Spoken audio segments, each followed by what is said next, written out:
তো তোমাদের সবার আশা করি তোমরা সবাই ভালো আছো। আমরা আমাদের নতুন একটা সাইকেল শুরু করতে যাচ্ছি, সাইকেল 3। অ্যান্ড সাইকেল 3তে আমাদের যে চ্যাপ্টারগুলো আছে সেগুলো হচ্ছে অণুজীব, শৈবাল ছত্রাক, ব্রায়োফাইটা, টেরিডোফাইটা এবং জীব প্রযুক্তি। তার মধ্যে আমরা অণুজীব চ্যাপ্টারটা শুরু করতেছি। অ্যান্ড অণুজীব চ্যাপ্টারটা আমাদের যেটাকে আমরা ভাইরাসের চ্যাপ্টার বলে থাকি, অনেকে আবার এটাকে ম্যালেরিয়ার চ্যাপ্টারও বলে। তো এই চ্যাপ্টার ভাইরাস, ব্যাকটেরিয়া এবং ম্যালেরিয়া এমন কিছু জিনিস নিয়ে এই চ্যাপ্টারে আলোচনা করা হবে। পুরোপুরি জীব বলা যাবে না, কারণ আমরা যে ভাইরাস সম্পর্কে আলোচনা করবো, ভাইরাস আসলে জীবও না জড়ও না, এগুলো আমরা শিখবো। তো এই চ্যাপ্টারে এমন কিছু টপিক নিয়ে আলোচনা করা হবে যাদেরকে দেখতে গেলে, যে সকল জীবাণু, এই সকল জীবাণুকে দেখতে হলে মাইক্রোস্কোপ থাকা আবশ্যক। যেহেতু মাইক্রোস্কোপ থাকে এগুলোর জন্য আবশ্যক, এই জন্য এগুলাকে মাইক্রো অর্গানিজম বলা হয়। এগুলোকে কি বলা হয়? মাইক্রো অর্গানিজম বা মাইক্রোবস বলা হয়। বলে রাখা ভালো, আমরা আমাদের প্রত্যেকটা চ্যাপ্টারের প্রথম ক্লাসগুলো আমরা ইউটিউবে সবার জন্য মুক্ত করে দিই। সো এই ক্লাসটা আমরা ইউটিউবে সবার জন্য মুক্ত করে দিব, জাস্ট এই চ্যাপ্টারের একটা ক্লাস।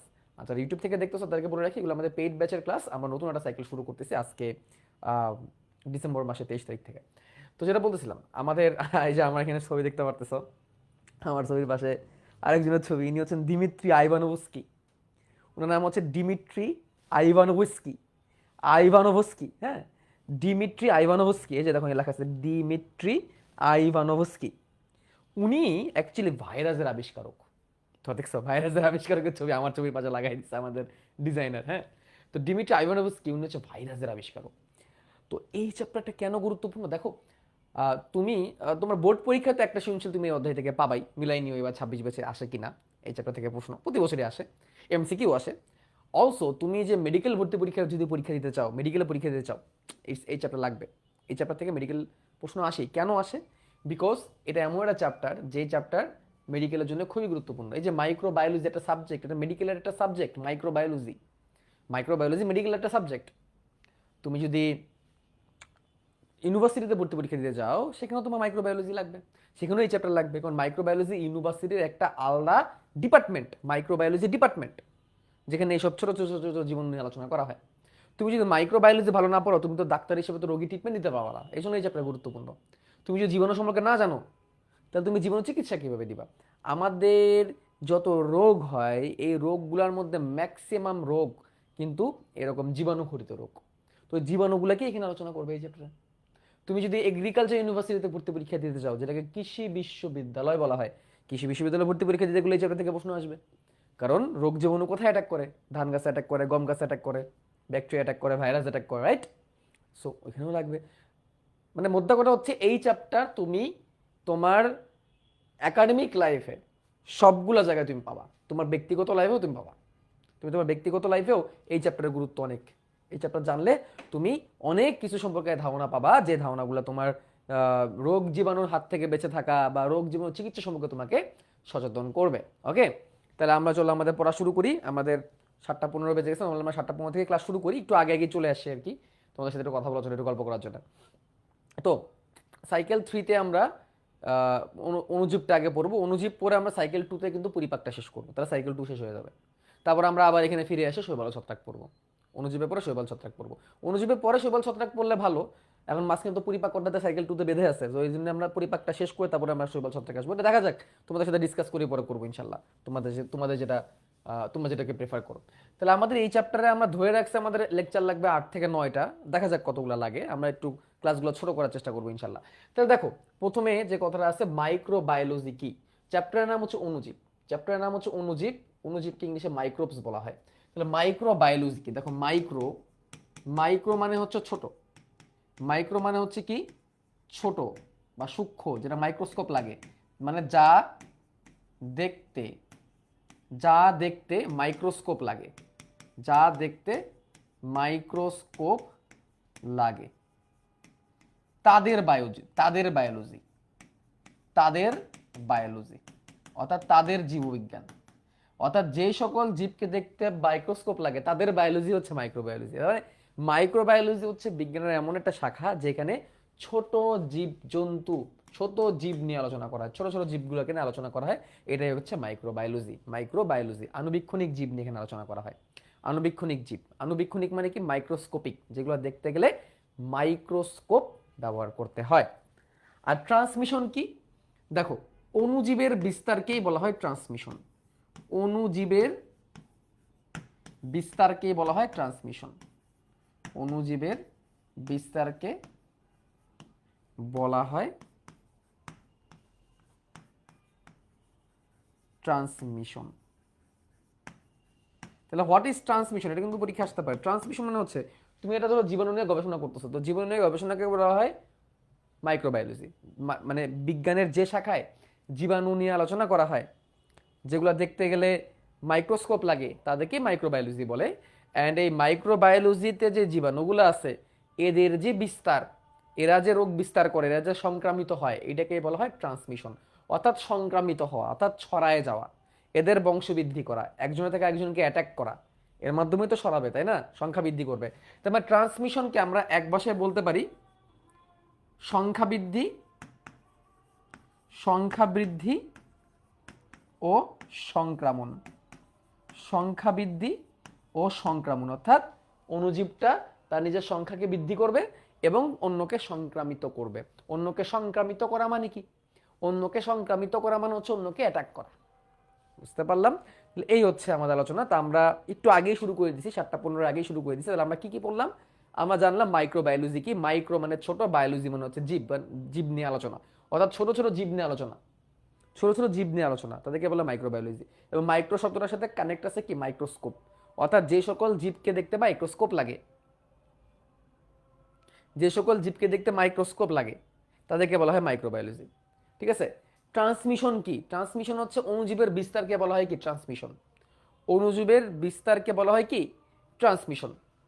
অর্থাৎ এই যে জীবাণুগুলোকে নিয়ে আমরা কথাবার্তা বলতেছি, এই জীবাণু কিভাবে বিস্তারিত হয়, কিভাবে ছড়ায় যায়, কিভাবে সংখ্যা বৃদ্ধি হয়, কিভাবে অন্যকে অ্যাটাক করে, অন্যকে অ্যাটাক করার মাধ্যমে কিভাবে আরো অনেককে অ্যাটাক করে, এই যে এইগুলো নিয়ে যে স্টাডি, এটাই তো মাইক্রোবায়োলজি। আর এই ছড়ায় যাওয়াটাকেই বলা হয় জীব, অণুজীবের ট্রান্সমিশন। ট্রান্সমিশন। ঠিক আছে? তাহলে এই হচ্ছে আমাদের প্রথম স্লাইড, আমরা এইটুকুই পড়ছি আজকে। ওকে, এখন দেখো আমাদের এই চ্যাপ্টারে কি কি অণুজীব নিয়ে আমরা কথাবার্তা বলবো। আমরা এই চ্যাপ্টারে 3 ধরনের অণুজীব নিয়ে কথাবার্তা বলবো। আমরা এই চ্যাপ্টারে 3 ধরনের অণুজীব নিয়ে কথাবার্তা বলবো। একটা হচ্ছে ভাইরাস, একটু আমি ব্র্যাকেটে লিখে রাখি ভাইরাসের পাশে। ভাইরাস সে জীবও না জ্বরও না, তাহলে জীব ও জ্বরের মধ্যবর্তী। প্রথম কথা, ভাইরাস জীবও না জ্বরও না, সে হচ্ছে জীব ও জ্বরের মধ্যবর্তী সত্তা। জীব ও জ্বরের মধ্যবর্তী সত্তা, অর্থাৎ ভাইরাসের মধ্যে তুমি জীবনের বৈশিষ্ট্যও পাবা, আবার ভাইরাসের মধ্যে এমন অনেক কিছুই নাই যার কারণে তাকে জীবিত বলা যায় না। যেমন জীবিত হইতে গেলে তো অবভিয়াসলি কি থাকতে হবে? কোষ থাকতে হবে। জীবিত হইতে গেলে, কোনো কিছুকে জীবিত হইতে গেলে তাকে কোষ থাকতে হবে এবং সেই কোষের কার্যক্রম চলতে হবে। কোষ থাকতে হবে এবং সেই কোষের মধ্যে কার্যক্রম হইতে হবে। কার্যক্রম মানে কি? কোষের ভিতরে যা হয়, সহজ হিসাব। না, এরকম কোষ নাই, ভাইরাসের কোষ নাই। আবার কোষের ভিতরে যে সকল কার্যক্রম হয়, সব কার্যক্রম আবার সে করতে পারে। মানে কোষ নাই, আবার কোষের কার্যক্রম সে করতে পারে। ব্যাপারটা কেমন না? তার মানে সে জীব না, আবার জীবের মতো কাজ করতে পারে। তার গঠনটা জ্বরের মতো, জড়বস্তুর মতো, আবার কাজ করে আবার জীবের মতো করতে পারে। মানে জীব আর জ্বর মিক্সড। যদি আমি বলি ভাইরাস কি জীব না জ্বর, তাহলে প্রশ্নটা কি সঠিক বলো? যদি আমি প্রশ্ন করি বলো তো ভাইয়া ভাইরাস জীব না জড়ো, ভাইরাস জীবিত না জড়ো, তাহলে এই প্রশ্নটা কি সঠিক হবে নাকি প্রশ্নটাই ভুল বলো? যদি প্রশ্ন যদি কেউ এরকম করে ভাইরাস জীব না জড়ো, তাহলে তোমাদের কথা, এটার উত্তরটা কি? এটার উত্তরটা হচ্ছে যে স্যার আপনি যে প্রশ্নটা করছেন এই প্রশ্নটাই কি? প্রশ্নটাই ভুল। প্রশ্নটাই ভুল, কারণ ভাইরাস, ভাইরাস কি না, ভাইরাস জীবও না, ভাইরাস জড়ও না। ওকে ওকে। তারপরে ব্যাকটেরিয়া। ব্যাকটেরিয়া হচ্ছে মনেরা রাজ্যের অন্তর্ভুক্ত। ব্যাকটেরিয়া কোন রাজ্যের অন্তর্ভুক্ত? মনেরা রাজ্যের অন্তর্ভুক্ত। তাহলে মনেরা রাজ্যের জীব। ব্যাকটেরিয়া কোন রাজ্যের জীব? ব্যাকটেরিয়া হচ্ছে মনেরা রাজ্যের জীব। আমরা 5 রাজ্য নিয়ে তো অনেক কথা বলছি। আমরা যখন স্কুলে পড়ছি তখন আমরা জানছি 5টা রাজ্য: মনেরা, প্রোটিস্টা, ফাঞ্জাই, প্লান্টি, অ্যানিমেলিয়া। তো এর মধ্যে আমরা প্রাণীবিজ্ঞানে অ্যানিমেলিয়া নিয়ে আলোচনা করি, গাছপালা নিয়ে প্ল্যান্টির মধ্যে আলোচনা করি, ছত্রাক নিয়ে আলোচনা করি ফাঙ্গাসে। আর যেগুলো ব্যাকটেরিয়া, যেগুলো আদিকোষী, যেগুলো কোষ সুগঠিত না, সেগুলো হচ্ছে মনেরার মধ্যে। তাহলে মনেরা কোন রাজ্য? মনেরা হচ্ছে আদিকোষের রাজ্য। আদিকোষ যার নিউক্লিয়াস সুগঠিত না, এগুলো কোষের গঠন চ্যাপ্টারে পড়া, সাইকেল 1-এর পড়া। সাইকেল ওয়ানের কোষ ও গঠনের চ্যাপ্টারে পড়া। তাহলে মনেরা রাজ্যের জীব, ব্যাকটেরিয়া হচ্ছে মনেরা রাজ্যের জীব, আমি দেখো লিখে দিচ্ছি কিন্তু জীব, তার মানে মনেরা রাজ্য যেহেতু তাহলে তো অবশ্যই জীব হবে, তাহলে ব্যাকটেরিয়া আর জীব এদিক থেকে আমরা বলতে পারি। কিন্তু ব্যাকটেরিয়া কেমন, ব্যাকটেরিয়া হচ্ছে আদিকোষী, আদিকোষী, এবং ব্যাকটেরিয়া দেখতে গেলে আণুবীক্ষণিক লাগবে। আণুবীক্ষণ বানান কি জানি না, বানান বলেছে কিনা, আণুবীক্ষণিক, আদিকোষী এবং আণুবীক্ষণিক। কিন্তু এখানে তো একটা কথা আমি লিখবো, ভাইরাসের মধ্যে লিখবো অতি আণুবীক্ষণিক, অতি আণুবীক্ষণিক। অতি আণুবীক্ষণিক আর আণুবীক্ষণিকের মধ্যে পার্থক্য কি? একটা মধ্যে লিখছি আমরা আণুবীক্ষণিক, একটা মধ্যে লিখছি আমরা আণুবীক্ষণিক, আর এটার মধ্যে অতি আণুবীক্ষণিক। অতি আণুবীক্ষণিক, আণুবীক্ষণিক আর অতি আণুবীক্ষণিকের মধ্যে পার্থক্য কেউ কি বলতে পারবা? What is the difference between আণুবীক্ষণিক এন্ড অতি আণুবীক্ষণিক? দেখো, আণুবীক্ষণিক মানে হচ্ছে খালি চোখে দেখা যাবে না, অনুবীক্ষণ যন্ত্র লাগবে। আর অতি আণুবীক্ষণিক মানে কি, তুমি খালি চোখে দেখবে আশা তো বাদই দাও, অনুবীক্ষণ যন্ত্র অনেক সময় টেস্ট করা যায় না, অনুবীক্ষণ যন্ত্র তো অনেক সময় ট্রেস করা যায় না, এত ছোট। এবং এগুলো দেখতে গেলে বেশিরভাগ ক্ষেত্রে ইলেকট্রন মাইক্রোস্কোপের ব্যবহার করতে হয়। এগুলো দেখতে গেলে বেশিরভাগ ক্ষেত্রে কি করতে হয়, ইলেকট্রন মাইক্রোস্কোপের ব্যবহার করতে হয়। ইলেকট্রন মাইক্রোস্কোপ অর্থাৎ এমন একটা মাইক্রোস্কোপ যেটা ব্যাকটেরিয়া থেকেও সূক্ষ্ম জিনিস দেখতে পারে। মানে এখানে কি তোমরা বুঝতেছো যে কে ছোট কে বড়? Any idea? কে ছোট কে বড়? ভাইরাস ছোট নাকি ব্যাকটেরিয়া ছোট? কোনটা বেশি ছোট? তোমাদের কাছে প্রশ্ন রাখলাম। এরপর আছে ম্যালেরিয়া। ম্যালেরিয়া একটা পরজীবী। প্রথম কথা হচ্ছে ম্যালেরিয়া একটা পরজীবী, এটা নিয়ে চ্যাপ্টার আলোচনা করবে একদম লাস্টে দিয়ে। ম্যালেরিয়া একটা পরজীবী এবং সে কোন রাজ্যের? প্রোটিস্টা। সে হচ্ছে প্রোটিস্টান। প্রোটিস্টান মানে কি ভাইয়া? প্রোটিস্টান মানে কি? প্রোটিস্টান মানে হচ্ছে সে প্রতিষ্ঠা রাজ্যের, প্রতিষ্ঠা রাজ্যের। তাহলে সে আদিকোষী না প্রকৃত কোষী? অবভিয়াসলি প্রকৃত কোষী, প্রকৃত কোষী, সে হচ্ছে প্রকৃত কোষী। তাহলে দেখো, মনেরা গেল, মনেরা পরে প্রতিষ্ঠায় গেলাম আমরা, মনেরা গেল, মনেরা পরে প্রতিষ্ঠায় গেলাম। প্রতিষ্ঠার পরে কি ফানজাই? ফানজাইতে আমরা শৈবাল ছত্রাক চ্যাপ্টার আলোচনা করব। আমাদের যে পরে যে চ্যাপ্টার আছে না শৈবাল ছত্রাক, ওই চ্যাপ্টারে আমরা ফানজাই চলে যাব। এইখানে আমরা প্রতিষ্ঠা নিয়ে একটু আলোচনা করবো। সেই প্রতিষ্ঠা রাজ্যের পরজীবী হচ্ছে ম্যালেরিয়া এবং এককোষী। এক একটা পরজীবী এককোষী হয়, এককোষী। এগুলো কিন্তু এককোষী। ব্যাকটেরিয়াও এককোষী, এগুলো এককোষী। তো এককোষীটা আমাদের লেখার দরকার নাই, যেহেতু বইয়ে নাই আমি লিখলাম না, জাস্ট তোমাদের বলার জন্য বললাম। এবং এদের আবার দুইটা পোষক আছে, দুইটি হোস্ট আছে এদের, এদের দুইটা হোস্ট। একটা হোস্ট হচ্ছে মানুষ, এরা মানুষের দেহে অ্যাটাক করে, মানুষের দেহে অ্যাটাক করে। আর আরেকটা হোস্ট হচ্ছে স্ত্রী অ্যানোফিলিস মশকি। আরেকটা হোস্ট হচ্ছে কি স্ত্রী অ্যানোফিলিস মশকি বা অ্যানোফিলিস মশকি, অ্যানোফিলিস মশকি। তাহলে এখন দেখো এই এই দুটো জিনিসের মানে হয়তো অনেকে বুঝতেছো না। খেয়াল করো, প্রথমে যেটা বললাম ভাইরাস, সে জীবও না জড়ও না, সে অতি আণুবীক্ষণিক, তার মাইক্রোস্কোপ তো দেখা দূর, ইলেকট্রন মাইক্রোস্কোপও প্রয়োজন পড়ে তাকে দেখার জন্য, এবং সে জীবও না জড়ও না, সে সব থেকে ছোট। তারপর একটু বড় হচ্ছে ব্যাকটেরিয়া, যেটা আণুবীক্ষণিক, এটাও দেখতে মাইক্রোস্কোপ লাগে, এটা সাইজ একটু বড় ভাইরাসের থেকে। নর্মাল যে কোষ, এই কোষের থেকেও ছোট, কারণ কোষের ভিতরে যেহেতু ব্যাকটেরিয়া ঢুকে, নর্মাল আমাদের দেহের কোষের ভিতরে যদি ব্যাকটেরিয়া ঢুকে অ্যাটাক করতে পারে, তাহলে ব্যাকটেরিয়াগুলো তো আমাদের দেহের কোষের থেকে ছোট, স্বাভাবিক তাই না? বড় হলে তো ঢুকতে পারবে না। তো ব্যাকটেরিয়াগুলো আদিকোষী, এর নিউক্লিয়াস সুগঠিত না।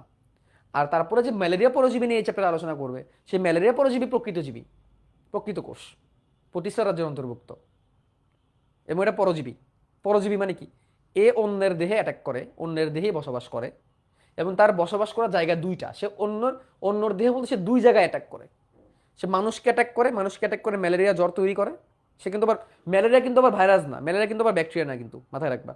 তো যেটা বলতেছিলাম, সে মানুষের দেহে অ্যাটাক করে ম্যালেরিয়া জ্বর তৈরি করে, আর সে মশার দেহে নিজের সংখ্যাটাকে বৃদ্ধি করে, মানে যৌন জনন করে মশার দেহে, সহজ ভাষায়। তাহলে মশার দেহেও সে থাকে, মানুষের দেহেও সে থাকে। মশার সে জ্বর তৈরি করে না, বাট মানুষের দেহে সে জ্বর তৈরি করে। এই দুইটা পশুকে তার লাগবে, তার মশার দেহ থাকতে হবে, তার মানুষের দেহ থাকতে হবে। মশার দেহ থেকে ঘুরে মানুষের দেহে যাবে, মানুষের দেহ থেকে ঘুরে মশার দেহে যাবে, মশকের দেহ থেকে ঘুরে মানুষের দেহে যাবে, মানুষের দেহ থেকে ঘুরে সে মশকের দেহে যাবে, এবং সে তার লাইফ সাইকেলকে চালাবে। এর মধ্যে কোনো একটা যদি হ্যাম্পার হয় তাহলে তার জন্য চলবে না। বিশেষ করে মশকের দেহটা তার জন্য খুবই গুরুত্বপূর্ণ। আর কোন মশকি? অ্যানোফিলিস মশকি, স্ত্রীবাচক। এর মাধ্যমে ম্যালেরিয়া জ্বর হয় মানুষের দেহে। জ্বরটা মানুষের হয়, জ্বর কিন্তু আমার মশার হয় না। মশা হচ্ছে একটা মুখ্য বাহক, বাহক হিসেবে কাজ করতেছে, হোস্ট হিসেবে কাজ করতেছে। মানুষও হোস্ট, বা মানুষের জ্বর হয়। আর অনেকেই প্রশ্ন করে যে ভাইয়া ম্যালেরিয়া ভাইরাস না ব্যাকটেরিয়া, কি উত্তর দিবা বলো? বলো কি উত্তর দিবা? যদি প্রশ্ন হয় যে ম্যালেরিয়া ভাইরাস না ব্যাকটেরিয়া, তখন তুমি কি উত্তর দিবা? প্রশ্নটাই তো ভুল। ভাই ম্যালেরিয়া ভাইরাসও না, ম্যালেরিয়া ব্যাকটেরিয়াও না। ম্যালেরিয়া প্রোটিস্টা রাজ্যের অন্তর্ভুক্ত। সে একটা পরজীবী, সে প্রোটিস্টা রাজ্যের অন্তর্ভুক্ত। সে ভাইরাসও না, সে ব্যাকটেরিয়াও না। ওকে, তাহলে এটা হচ্ছে উত্তর। তাহলে আমরা একদম বেসিক কিছু জিনিস জানলাম ভাইরাস সম্পর্কে, জীবাণু সম্পর্কে এবং ব্যাকটেরিয়া সম্পর্কে। তা আমাদের আজকে আলোচনা থাকবে হচ্ছে ভাইরাসের মধ্যে। ভাইরাস নিয়ে অনেক বেশি আলোচনা থাকবে। তো ভাইরাসের একটা সংজ্ঞা আমাদের বইয়ের মধ্যে জটিল করে লেখা আছে। কি লেখা আছে? ভাইরাস হচ্ছে নিউক্লিক অ্যাসিড এবং প্রোটিন দিয়ে তৈরি। ধরো এটা হচ্ছে নিউক্লিক অ্যাসিড, এটা হচ্ছে নিউক্লিক অ্যাসিড, এটা হচ্ছে একটা নিউক্লিক অ্যাসিড। সেটা কি নিউক্লিক অ্যাসিড? সেটা ধরো আরএনএ।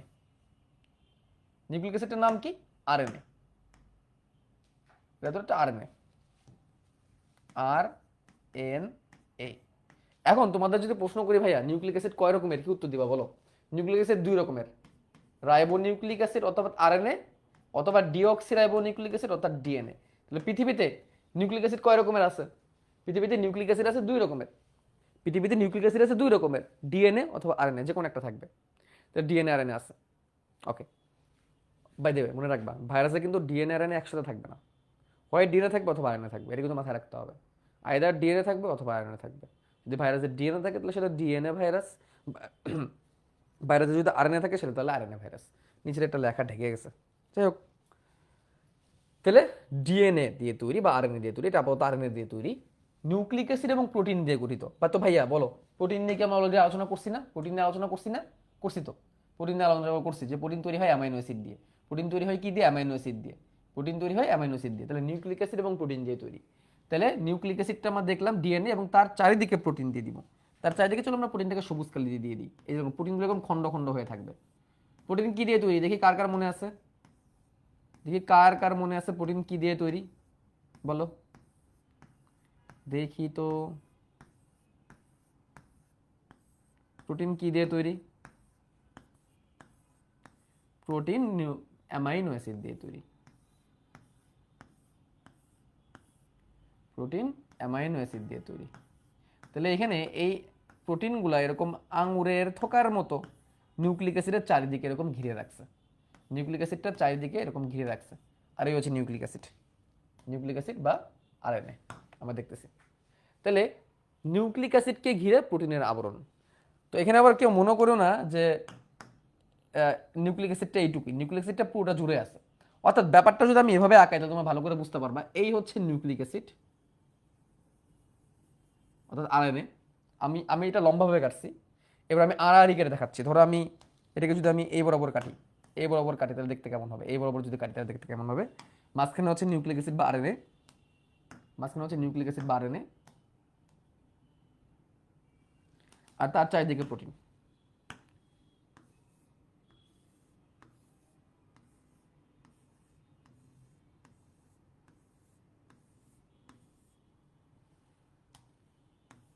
তার চারিদিকে প্রোটিন, নিউক্লিক অ্যাসিড তার চারিদিকে প্রোটিন। এইভাবে থাকে, এইভাবে লম্বা হয়ে তৈরি হয়। অর্থাৎ এরকম দেখতে কলমটা। বাট কলম আছে না, অনেক কলমের ভিতরে শীষ থাকে, ওই শীষটা ধরো নিউক্লিক অ্যাসিড বা আরএনএ, আবার এটা হচ্ছে প্রোটিন। বা আমি এটাকে যদি দেখাই, ধরো এটা হচ্ছে নিউক্লিক অ্যাসিড, সাপোজ ধরো একটা মিনিট, সাপোজ এটা হচ্ছে নিউক্লিক অ্যাসিড আর এটা হচ্ছে ধরো প্রোটিন, এটা হচ্ছে প্রোটিন, এটা হচ্ছে নিউক্লিক অ্যাসিড আরএনএ, এটা হচ্ছে প্রোটিন। তো নিউক্লিক অ্যাসিডটাকে প্রোটিন এরকম করে এই এই এই পেঁচায় রাখছে,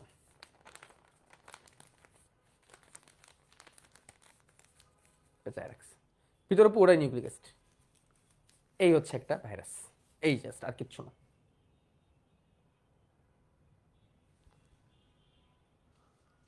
ওকে, এই হচ্ছে ভাইরাস, ভিতরে নিউক্লিক অ্যাসিড, বাইরে হচ্ছে প্রোটিন, এটাই একটা ভাইরাস। তো এই যে বাইরের যে প্রোটিনগুলা, বাইরের যে প্রোটিনগুলা, এই প্রোটিনগুলাকে একসাথে বলা হয় ক্যাপসিড। পুরো প্রোটিনকে একসাথে বলা হয় ক্যাপসিড, পুরো প্রোটিনকে একসাথে বলা হয় ক্যাপসিড। তাহলে পুরোটা হচ্ছে ক্যাপসিড। তাহলে পুরো যে প্রোটিনটা আমরা আঁকাইছি পুরোটাই হচ্ছে ক্যাপসিড, তাহলে প্রোটিনটাই হচ্ছে ক্যাপসিড। বাট এখানে তো প্রোটিন তো একটা না, প্রোটিন তো অনেকগুলো, তাই না? অনেকগুলো প্রোটিন আছে না থোকায় থোকায়। অনেকগুলো প্রোটিন আছে তো, নাকি বলো তো? অনেকগুলো প্রোটিন একসাথে থোকায় থোকায় আছে না? Yes or no? ইয়েস। তো অনেকগুলো প্রোটিন একসাথে আছে, এর পুরো নাম হচ্ছে ক্যাপসিড। তাহলে এক একটা প্রোটিনের নাম কি? এক একটা প্রোটিনের নাম হচ্ছে ক্যাপসোমিয়ার। এক একটা প্রোটিনের নাম হচ্ছে ক্যাপসোমিয়ার। এক একটা প্রোটিনের নাম হচ্ছে ক্যাপসোমিয়ার। এই যে এগুলো এক একটা হচ্ছে ক্যাপসোমিয়ার। তাহলে ভেতরে থাকবে নিউক্লিক অ্যাসিড আর বাইরে থাকবে প্রোটিন। নিউক্লিক অ্যাসিডটাকে বলবে নিউক্লিক অ্যাসিড আর বাইরের প্রোটিনটাকে বলা হবে ক্যাপসিড। ওকে, তাহলে এই হচ্ছে কথা। তাহলে ভিতরে নিউক্লিক অ্যাসিড আর বাইরে প্রোটিন দিয়ে তৈরি, ভিতরে নিউক্লিক অ্যাসিড আর বাইরে প্রোটিন দিয়ে তৈরি। আর প্রোটিনটাকে আমরা কি নামে ডাকতেছি ভাইয়া? প্রোটিনটাকে আমরা ক্যাপসিড নামে ডাকতেছি। এটা হচ্ছে প্রথম লাইন। তোমাদের বইয়ে সংজ্ঞাটা লেখা আছে, আমি সংজ্ঞাটা ভেঙে ভেঙে দিচ্ছি। তোমাদের বইতে সংজ্ঞাটা লেখা আছে, সংজ্ঞাটাকে আমি ভেঙে ভেঙে দিচ্ছি। ওকে, তো তারপর দেখো একটা কথা লেখা আছে তোমাদের বইয়ের মধ্যে, সেটা হচ্ছে অকোষীয়। খুবই গুরুত্বপূর্ণ একটা কথা, অকোষীয়। অকোষীয় মানে কি? অকোষীয় মানে কোনো কোষ নাই ভাইরাসে। দেখো এটা একটা ভাইরাস, এটা একটা ভাইরাস। এই ভাইরাসটার নাম কি কেউ বলতে পারবা? এনিওয়ান? দেখি তো কার মাথায় বুদ্ধি আছে, কে বলতে পারবে এই ভাইরাসটার নাম? বলো।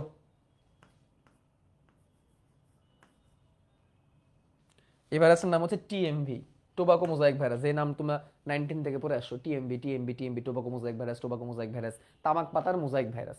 তামাক পাতার গায়ে মোজাইকের মতো দাগ পড়ে, এই জন্য এটার নাম তামাক মোজাইক ভাইরাস বা টোবাকো মোজাইক ভাইরাস। তো এটা হচ্ছে টোবাকো মোজাইক ভাইরাস।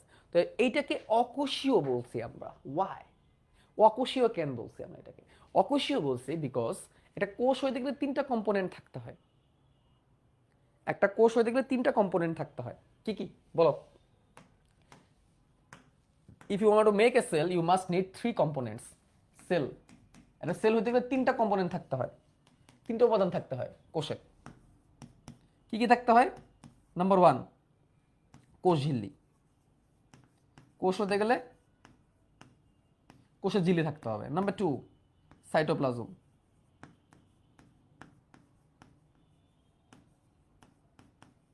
সাইটোপ্লাজম। আর নাম্বার থ্রি, নিউক্লিক বস্তু বা নিউক্লিয়াস। নিউক্লিক বস্তু বা নিউক্লিয়াস, ডাইরেক্ট নিউক্লিয়াসই লিখলাম। এই তিনটা জিনিস থাকতে হবে। এই তিনটার মধ্যে কোনো একটাও যদি কম থাকে, নিউক্লিয়াস না হলে অ্যাটলিস্ট ডিএনএ থাকতে হবে আর কি। হ্যাঁ, নিউক্লিয়াস না থাকলেও ডিএনএ অন্তত থাকতে হবে। এগুলো তো সেই প্রথম ক্লাসের পড়া, একদম প্রথম দিক থেকে আমি সব পেঁচাল পেরে আসতেছি তোমাদের সাথে। ওকে, তাহলে একটা কোষ হতে গেলে মিনিমাম এই তিনটা জিনিস থাকতে হবে। একটা কোষ হতে গেলে, একটা কোষ হতে গেলে মিনিমাম এই তিনটা জিনিস থাকতে হবে। আছে কিছু? হ্যাঁ, ডিএনএ আছে। নিউক্লিয়াস অথবা ডিএনএ আরএনএ, নিউক্লিয়াস অথবা ডিএনএ থাকতে হবে। তো ডিএনএ অথবা আরএনএ আছে, আর কিছু আছে? আর তো কিছুই নেই। তাহলে এটা কি কোষ? কোষ না। এটা কোষ হইতে গেলে যা থাকা লাগে তার কিছুই এর মধ্যে আসলে নাই, ডিএনএ আরএনএ ছাড়া। তো এবার এসে অকোষীয়, সে হচ্ছে অকোষীয়। অতি আণুবীক্ষণিক। অতি আণুবীক্ষণিক মানে কি?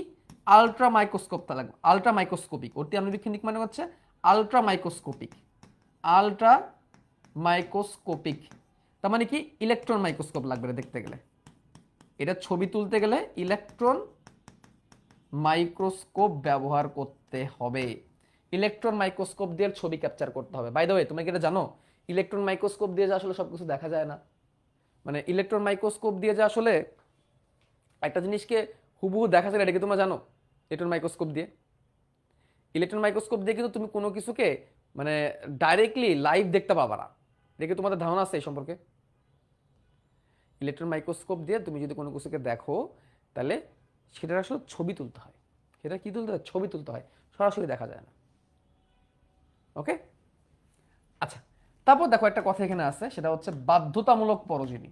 এই লাইনটা কি? অব্লিগেটরি প্যারাসাইট, বাধ্যতামূলক পরজীবী। প্রথমত পরাজীবী, প্রথমত করাটা হচ্ছে পরজীবী, এবং তারপরে বাধ্যতামূলক পরজীবী। এই কথাটা কিন্তু খেয়াল রাখবা, সে কিন্তু শুধু পরজীবী না, সে হচ্ছে বাধ্যতামূলক পরজীবী। এই লাইনটা থেকে এমসিকিউ আসে।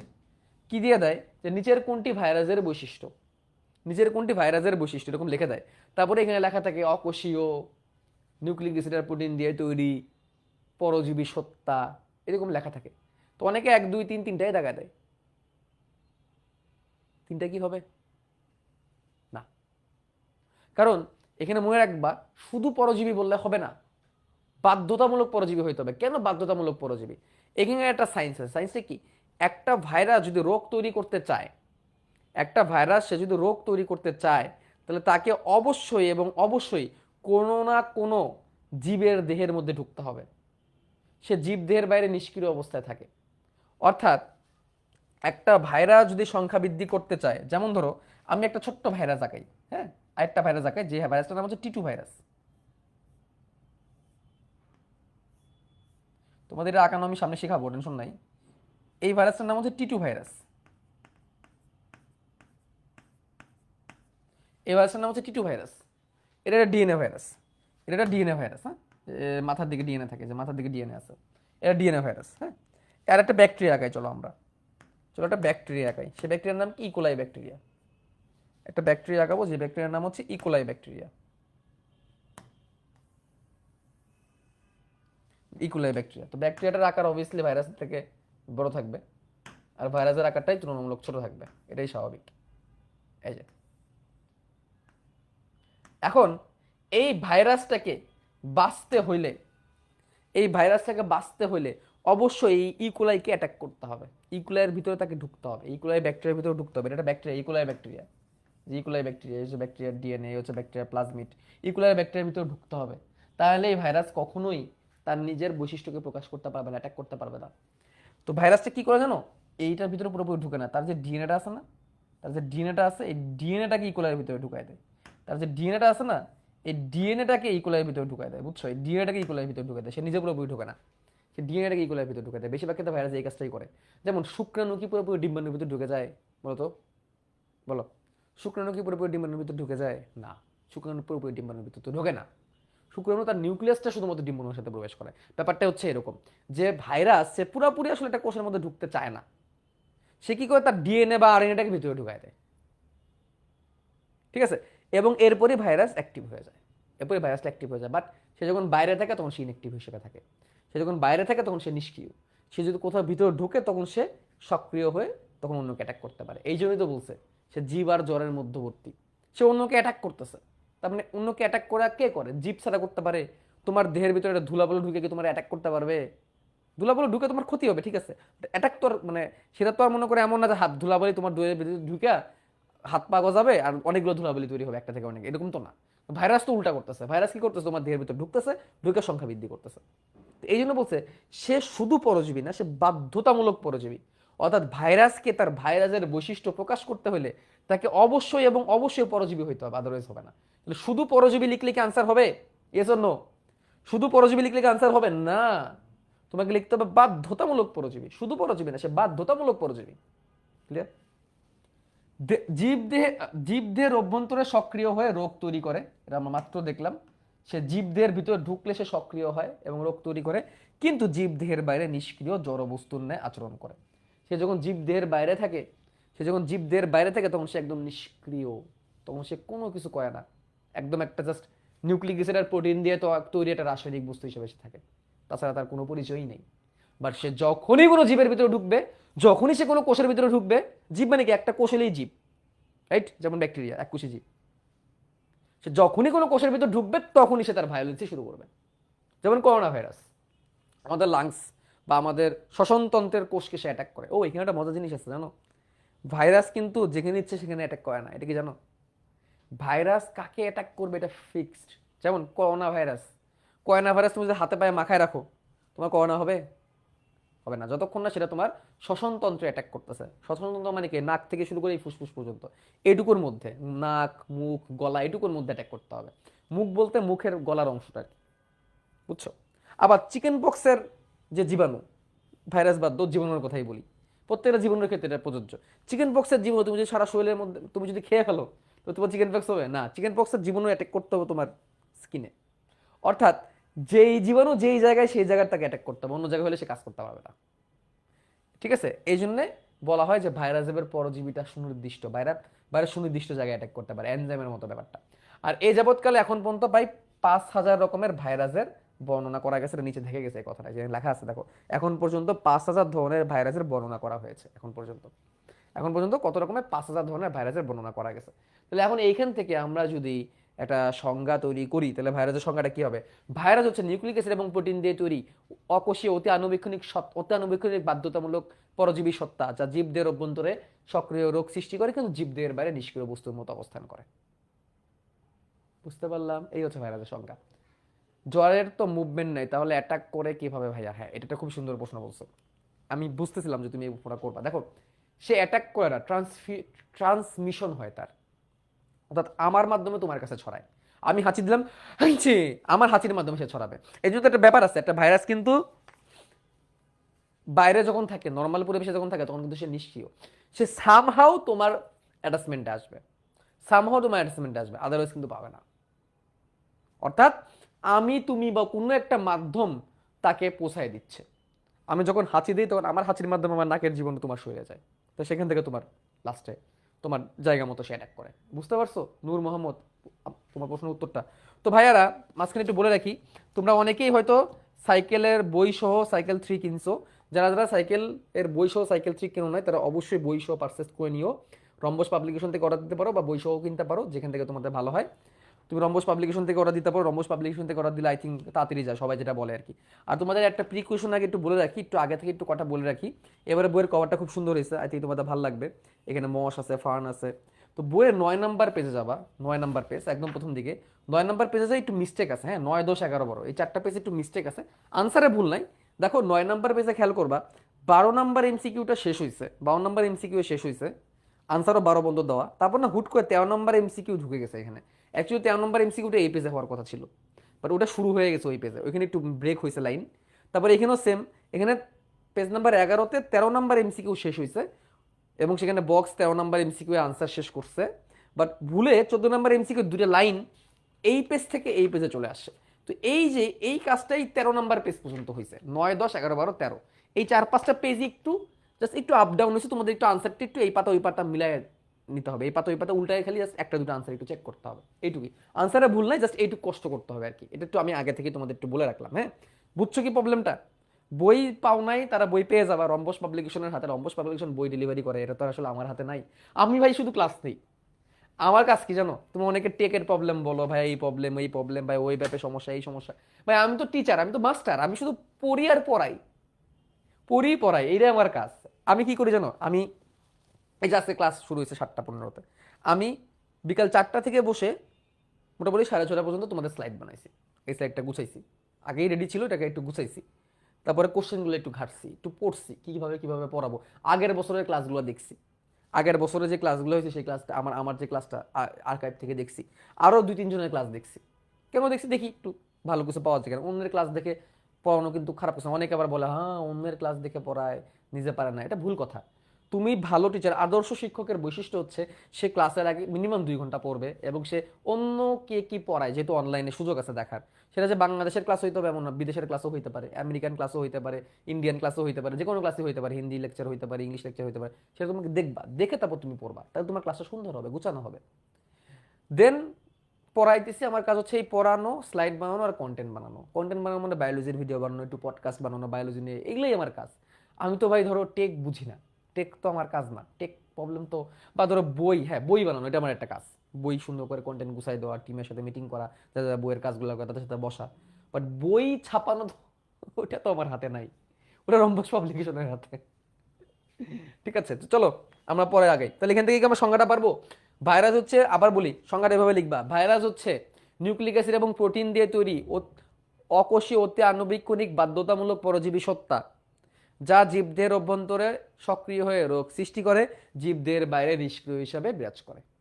এইখানে সংজ্ঞা লেখার সময় তুমি যদি একটু এলোমেলো করে ফেলো তাহলে কোনো সমস্যা না, তুমি যদি এভাবে বলো ভাইরাস হচ্ছে অকোষীয় অতি আণুবীক্ষণিক বাধ্যতামূলক পরজীবী সত্তা, যা নিউক্লিক অ্যাসিড আর প্রোটিন দিয়ে তৈরি, যা জীবদেহের অভ্যন্তরে সক্রিয় হয়ে রোগ সৃষ্টি করে বা জীবদেহের বাইরে নিষ্ক্রিয় হয়ে বিরাজ করে, তাহলেও কোনো সমস্যা নাই। বা তুমি সংজ্ঞা এভাবে লিখতে পারো, ভাইরাস হচ্ছে জীবদেহের অভ্যন্তরে সক্রিয় হয়ে রোগ সৃষ্টিকারী কিন্তু জীবদেহের বাইরে নিষ্ক্রিয় অবস্থায় বিরাজকারী কিছু অতি আণুবীক্ষণিক বাধ্যতামূলক পরজীবী সত্তা, যা আসলে অকোষীয় কিন্তু নিউক্লিক অ্যাসিড এবং প্রোটিন দিয়ে তৈরি, তাহলেও হবে সংজ্ঞা। বা তুমি সংজ্ঞা এভাবে শুরু করতে পারো, অতি আনুক্ষণিক বাধ্যতামূলক পরজীবী সত্তা, জীবদের অভ্যন্তরে রোগ সৃষ্টি করে জীবদের বাইরে নিষ্ক্রিয় থাকে, এরা আসলে অকোষীয় এবং এরা নিউক্লিক অ্যাসিড এবং প্রোটিন দিয়ে তৈরি, একেই ভাইরাস বলে, তাইলেও হবে। মানে এই কথাগুলা মিলাই লিখতে পারবা না বলো তো ভাইয়া? জাস্ট কয়েকটা কথা, প্রথম হচ্ছে অতি আনুবীক্ষণিক, অকোষীয়, বাধ্যতামূলক পরজীবী, নিউক্লিক অ্যাসিড এবং প্রোটিন দিয়ে তৈরি, এই 4টা কথা মনে রাখতে পারবেন কিনা বলেন? এই 4টা কথা কি কি? 4টা কথা, নিউক্লিক অ্যাসিড প্রোটিন দিয়ে তৈরি, অতি আনুবীক্ষণিক, বাধ্যতামূলক পরজীবী, অকোষীয়, 4টা লাইন পারবেন তো? কি কি 4টা লাইন? নিউক্লিক অ্যাসিড প্রোটিন দিয়ে তৈরি, অতি আণুবীক্ষণিক, বাধ্যতামূলক পরজীবী, অকোষীয়, 4টা কথা। জীবদের বাইরে নিষ্ক্রিয়, জীবদের ভিতরে সক্রিয়, এটা তো আমরা সবাই জানি। এবং সে কিন্তু রোগ তৈরি করে।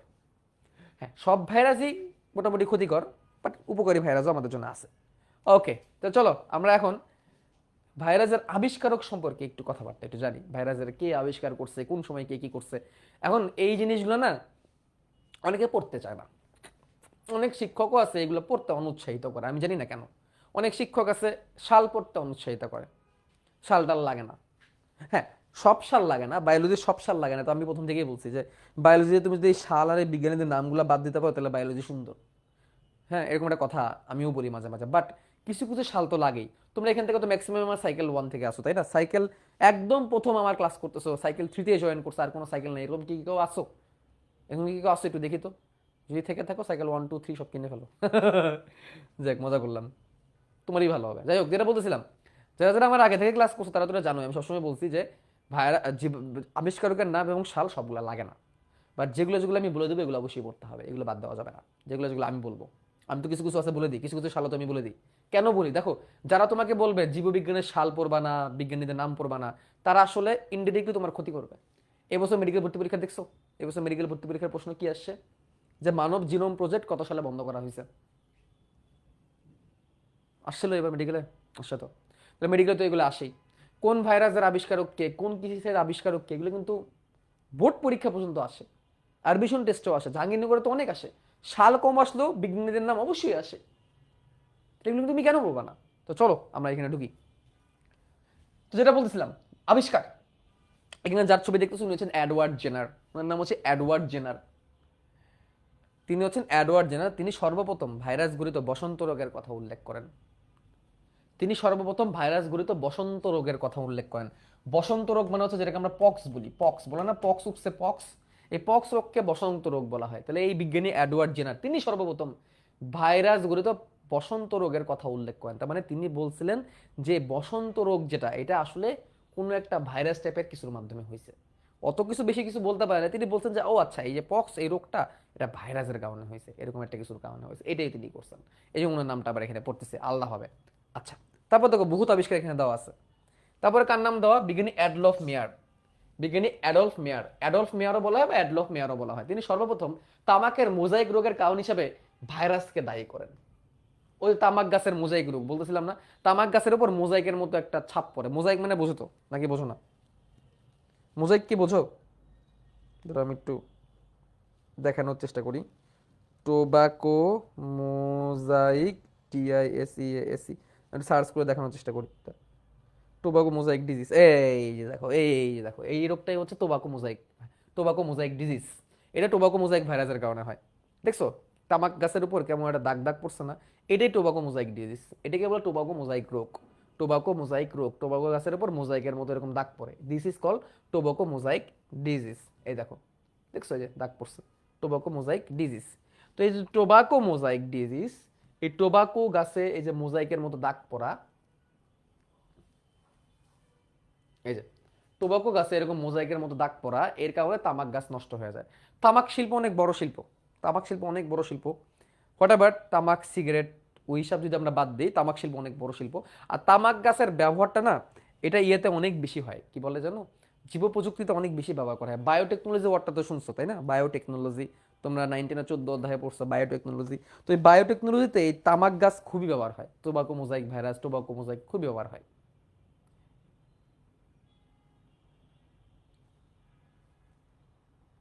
ওকে, তো এই টোবাকো মোজাইক ভাইরাস এরকম হয়, তামাক গাছে এরকম মোজাইকের মতো দাগ পড়ে, এটা ভাইরাসের কারণে হয়েছে।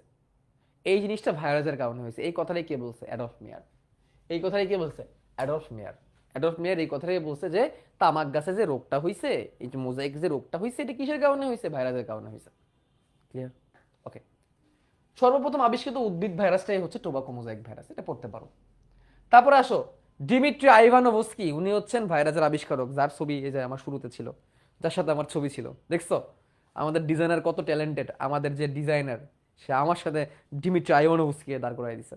ডিমিট্রি আইভানোভস্কি উনি হচ্ছেন প্রথম ভাইরাসের আবিষ্কারক, তিনি প্রথম ভাইরাস আবিষ্কারক। আচ্ছা, এখন একটা কথা, কেন এই বিজ্ঞানীদের নাম পড়বো? কেন এই যে এত এত বিজ্ঞানীর নাম দিয়ে পড়বো আমরা, কেন এই সকল শাল আমার পড়তে হবে? এগেইন শাল সবগুলো লাগে না, যেগুলো স্পেশাল সেগুলো আমরা বলে বলে দিই।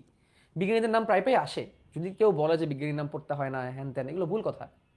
দেখো একটা বিজ্ঞানী তো সারাটা জীবন দিয়ে দিছে একটা গবেষণার উপর। এই বিজ্ঞানীরা তাদের সারাটা জীবন ওই গবেষণার জন্য দিয়ে দিয়েছে, যেগুলো এখন আমরা পড়তেছি, যেগুলো দিয়ে এখন আমরা মানব সেবায় হেল্প করতেছি, যেগুলো দিয়ে আমরা এখন স্টুডেন্টদেরকে পড়াচ্ছি, তোমরা শিখতেছো, তোমার ভবিষ্যতে আগায় যাবা, এই যে এদের কারণেই তো।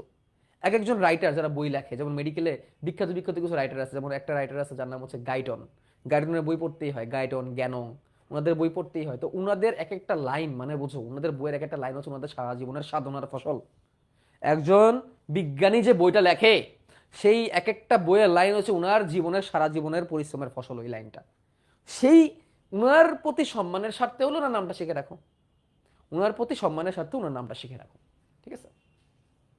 ওকে, আচ্ছা। তো দিমিত্রি আইভানোভস্কি ভাইরাসের আবিষ্কারক, এটাকে আমি অনেক ভালো করে মার্ক করে দিয়েছি। কেন করছি দেখো, উনি আসলে কি করছে, কেন উনি ভাইরাসের আবিষ্কারক? উনি যে কাজটা করছে, উনি তামাক গাছের মোজাইক আক্রান্ত, অর্থাৎ মোজাইক আক্রান্ত একটা তামাক গাছ দিছে, নিয়ে সেই তামাক পাতাকে উনি ফিল্টার করছে। তামাক পাতা রসটাকে সে ফিল্টার করছে, মানে সহজ হিসাব, আমি একদম সহজ বাংলায় বলি, যেই তামাক গাছটায় মোজাইক রোগ হয়েছে, এই ভাইরাসটা তো প্রথমে আঁকাই দিচ্ছে, দেখছোই তো মনে হয়। এই যে ভাইরাসটার কারণে রোগটা হয়, এই যে সেই ভাইরাসটা। তো এই ভাইরাসটাকে উনি কি করছে, ভাইরাস আক্রান্ত তামাক পাতাকে একদম চিপে রস বের করছে, রসটাকে ফিল্টার করছে। ফিল্টার করে সেই রসটাকে আরেকটা সুস্থ তামাক গাছে ছিটাই দিছে, আরেকটা সুস্থ তামাক গাছের মধ্যে ছিটাই দিছে। এখন বলতো সুস্থ তামাক গাছে কি হবে, বলো? সুস্থ তামাক গাছটা কি এখন অসুস্থ হয়ে যাবে না? সুস্থ তামাক গাছটা অসুস্থ হয়ে যাবে, এবং এভাবে করে তিনি একটা সুস্থ তামাক গাছকে অসুস্থ করতে পারছেন। এবং তিনি বলছেন এই যে এটা অসুস্থ হয়েছে, কেন হয়েছে, এই যে এই রসটা আমি তামাক পাতা থেকে বের করছি, এই তামাক পাতার মধ্যে আসলে এই রসটার মধ্যে জীবাণু ছিল, এই জীবাণু কি ভাইরাস, এই ভাইরাসের কারণেই নতুন তামাক গাছ অসুস্থ হয়ে গেছে, এবং এর কারণে তিনি ভাইরাসের আবিষ্কারক। মনে থাকবে? ওকে। তারপরে বিজারিঙ্ক, এই বিজারিঙ্ক কি অবশেষে এই রোগের নাম, এই ভাইরাসের নাম দেন টোবাকো মোজাইক ভাইরাস। তাহলে বুঝছো, এই যে এতক্ষণ সেই শুরু হয়েছে অ্যাডলফ মেয়ার, উনি বলছে কি এই যে তামাক গাছ রোগ আক্রান্ত হয়েছে, কিসের কারণে হয়েছে? ভাইরাসের কারণে হয়েছে, কিন্তু সেই ভাইরাসের নাম তিনি বলতে পারেন নাই। তারপরে আসলো আইভানোভস্কি, উনি তামাক গাছের ফিল্টার করে রস দিয়ে আরেকটা তামাক গাছকে অসুস্থ করলো, বললো এই যে ভাইরাস। অবশ্যই সেই ভাইরাসটাকে টোবাকো মোজাইক ভাইরাস নামটা কে দিল? বিজারিঙ্ক। এই নামটা আসছে, এই নামটা বোর্ড পরীক্ষায় আসছে, বোর্ড পরীক্ষায় আসছে, অ্যাডমিশন টেস্টেও আসছে। আচ্ছা, এরপরে কি হলো? এরপরে আরেকজন বিজ্ঞানী উনি কি করলো, 1 টন তামাক পাতা না কতটুকু তামাক পাতা থেকে 1 চামচ তামাকের ক্রিস্টাল তৈরি করলো, টোবাক মোজাইক ভাইরাসের ক্রিস্টাল তৈরি করলো। এই জন্য স্ট্যানলিকে ভাইরোলজির জনক বলা হয়, কারণ তিনি সে কি করছেন, এই সংখ্যাটা কত বই থেকে বলে দেবে, 1 টন না কতটুকু বইয়ে আছে লেখা, ওটা পরীক্ষা আসে না, বা যেটা জানা লাগবে সেটা হচ্ছে তিনি 1 টন পরিমাণ তামাক নিয়ে সেইটা থেকে টোবাকো মোজাইক ভাইরাস বের করে ক্রিস্টাল করছে। এই তামাককে ক্রিস্টাল করা, সরি, টোবাকো মোজাইক ভাইরাসকে ক্রিস্টাল করা বা কেলাসিত করার কারণে উনাকে ভাইরোলজির জনক বলা হয়। উনাকে কি বলা হয়? ভাইরোলজির জনক বলা হয়। তাহলে who is the father of virology? ভাইরাসের জনক হচ্ছে ডিমিট্রি আইভানোভস্কি। ভাইরাসের জনক হচ্ছে ডিমিট্রি আইভানোভস্কি, মনে রাখবা। ভাইরাসের জনককে ডিমিট্রি আইভানোভস্কি, বাট ভাইরোলজির জনককে স্ট্যানলি। স্ট্যানলি কি করছে? টোবাকো মোজাইক ভাইরাসকে বা কোনো ভাইরাসকে সবার প্রথম ক্রিস্টালাইজ করতে পারছে। What is crystallise, what is crystal, what is কেলাস? কেলাস বুঝো না? কেলাস স্ফটিক, কেলাস কি? স্ফটিক, স্ফটিক, স্ফটিক শব্দটা শুনছো? স্ফটিক, স্ফটিক, স্ফটিক, উনি স্ফটিক তৈরি করছে, স্ফটিক, স্ফটিকীকরণ করতে পারছেন তিনি। হোয়াট ইজ কেলাস? কেলাস হচ্ছে কোন রাসায়নিক যৌগের যদি একটা ত্রিমাত্রিক কাঠামো থাকে তখনই তাকে কেলাস বলে। যেমন একটা ক্লাসের নাম বলো তো, খুব সহজ একটা ক্লাসের নাম বলো তো, আমি বলছি তোমাদেরকে কোষ রসায়ন চ্যাপ্টারে বলছি, বলো একটা ক্লাসের নাম, তোমরা বলো। একটা ক্লাসের নাম হচ্ছে চিনি। চিনি কি? চিনি হচ্ছে C12H10O11, বা চিনির কি একটা ত্রিমাত্রিক স্ট্রাকচার আছে না, চিনির দানা, এই জন্য চিনিকে বলে স্ফটিক বা ক্রিস্টাল বা কেলাস। তো এরকম ক্রিস্টালাইজ করতে পারছেন তিনি ভাইরাসকে। এবং একটা কথা মনে রাখবে, এরকম ক্রিস্টালাইজ কাকে করা যায় যেন? জড় বস্তুকে করা যায়। ক্রিস্টাল বা স্ফটিক কাকে করা যায়? জড় বস্তুকে করা যায়, জীবকে করা যায় না। জড় বস্তুর বৈশিষ্ট্য এটা, এটা জড় বস্তুর বৈশিষ্ট্য। এটা কার বৈশিষ্ট্য? জড় বস্তুর বৈশিষ্ট্য। তাহলে আমরা ভাইরাসের একটা জড় বৈশিষ্ট্য জানলাম, সেটা কি? ক্রিস্টালাইজ করতে পারা। ভাইরাসকে কি করতে পারে? ক্রিস্টালাইজ করতে পারা। তো এই জিনিসটা, এই যে একজন বলছে সোডিয়াম ক্লোরাইড, ভেরি গুড। এই জন্য স্ট্যানলিকে ভাইরোলজির জনক বলা হয়। তাহলে who is the father of virology? Stanley. Who is the father of virus? Dmitri Ivanovsky. Who give the name TMV? Vizaring. Who said the disease tobacco mosaic is caused by a virus? Who said? Adolf Meyer. And who separate the virus and make a crystal? Who is? Stanley. And then বদেন আর পিরি, এই যে দুজন বিজ্ঞানী বদেন আর পিরি, তারা বলেন এই যে tobacco mosaic virus, এটা actually কি দিয়ে তৈরি? নিউক্লিক অ্যাসিড এবং প্রোটিন দিয়ে তৈরি, অর্থাৎ RNA এবং প্রোটিন দিয়ে তৈরি, যেটা আমরা একটু আগে দেখে আসছি। ঠিক আছে, তাহলে এটা আমরা আগেই দেখে আসছি যে টোবাকো মোজাইক ভাইরাস হোক আর যে কোনো ভাইরাসই হোক, ভাইরাসের রাসায়নিক বৈশিষ্ট্য কি? ভাইরাস নিউক্লিক অ্যাসিড আর প্রোটিন দিয়ে তৈরি, দেখে আসছি একটু আগে আমরা। এই কথাটা কে বলছেন? বিজ্ঞানী বদেন আর পিরি। এটা কিন্তু অ্যাডমিশন টেস্টে আসছে।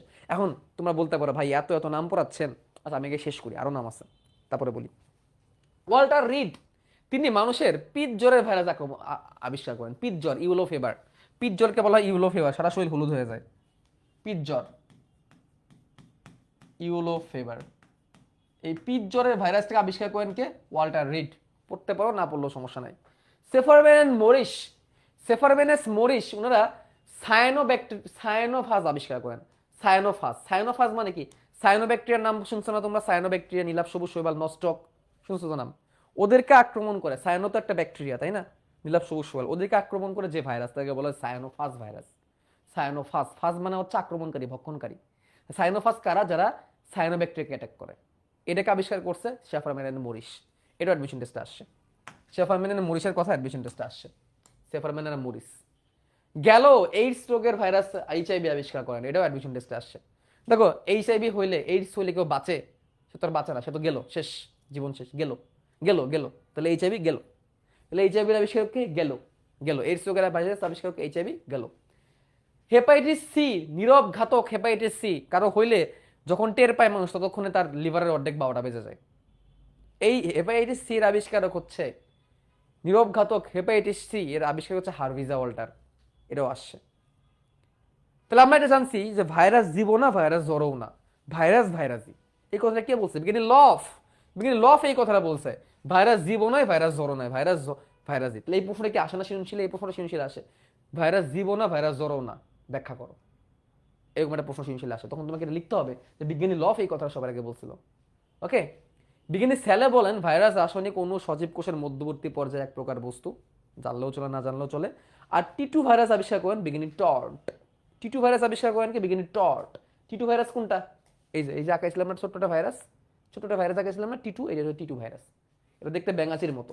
এই ভাইরাসটা দেখতে ব্যাঙাচির মতো। দেখায় আঁকায় তোমাদের, টিটু ভাইরাস আঁকায় দেখায় দাঁড়ো তোমাদের, টিটু ভাইরাস।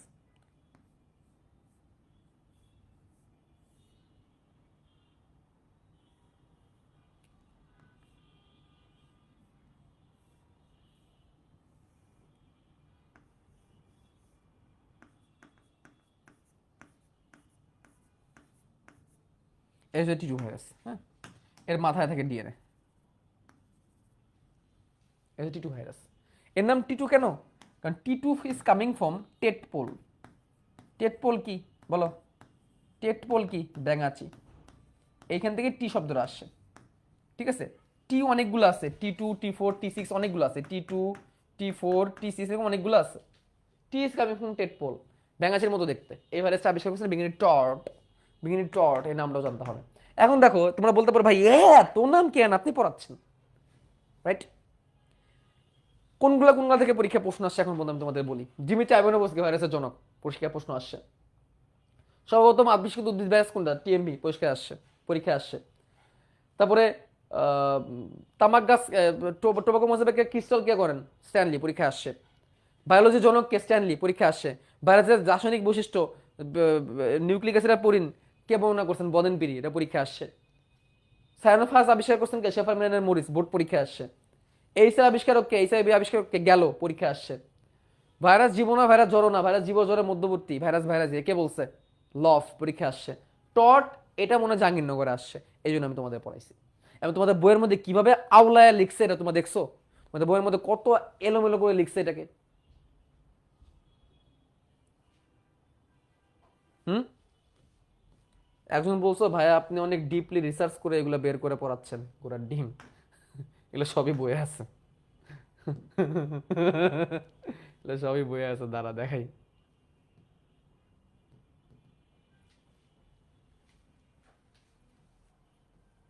এই যে পেজ নাম্বার 146 এখানে আছে, এগুলা সবই আছে এখানে। খুবই আওলানো, খুবই এলোমেলো। শালটাল আছে, শালটাল আমি বাদ দিয়ে দিচ্ছি, শালটাল লাগবে না।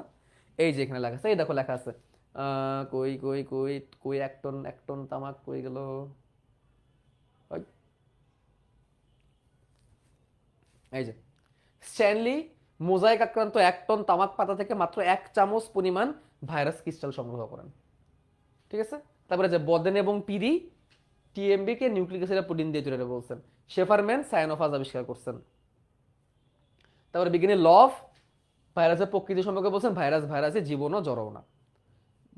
গেল এইচআইভি আবিষ্কার করছেন। হারভিজা ওয়াল্টার হেপাটাইটিস সি আবিষ্কার করছেন। বদেন আর পিরি বলছেন নিউক্লিক অ্যাসিড প্রোটিন দিয়ে তৈরি। এ পর্যন্ত 5,000 রকমের ভাইরাস বর্ণনা করা গেছে। আর তারপরে এই যে পিট জ্বরে ভাইরাস আবিষ্কার করছেন কে? Walter read. তারপরে বিজারিং নাম দিচ্ছেন কি? টোবাকো মোজাইক নাম দিচ্ছেন। তবু ভাইরাসের আবিষ্কারক হচ্ছে ডিমিট্রি আইভানোভস্কি। তিনি ফিল্টার করে সুস্থ তামাক গাছকে রোগাক্রান্ত করছেন। আর অ্যাডলফ মেয়ার কি করছেন? টোবাকো মোজাইক রোগ বলে উল্লেখ করছেন।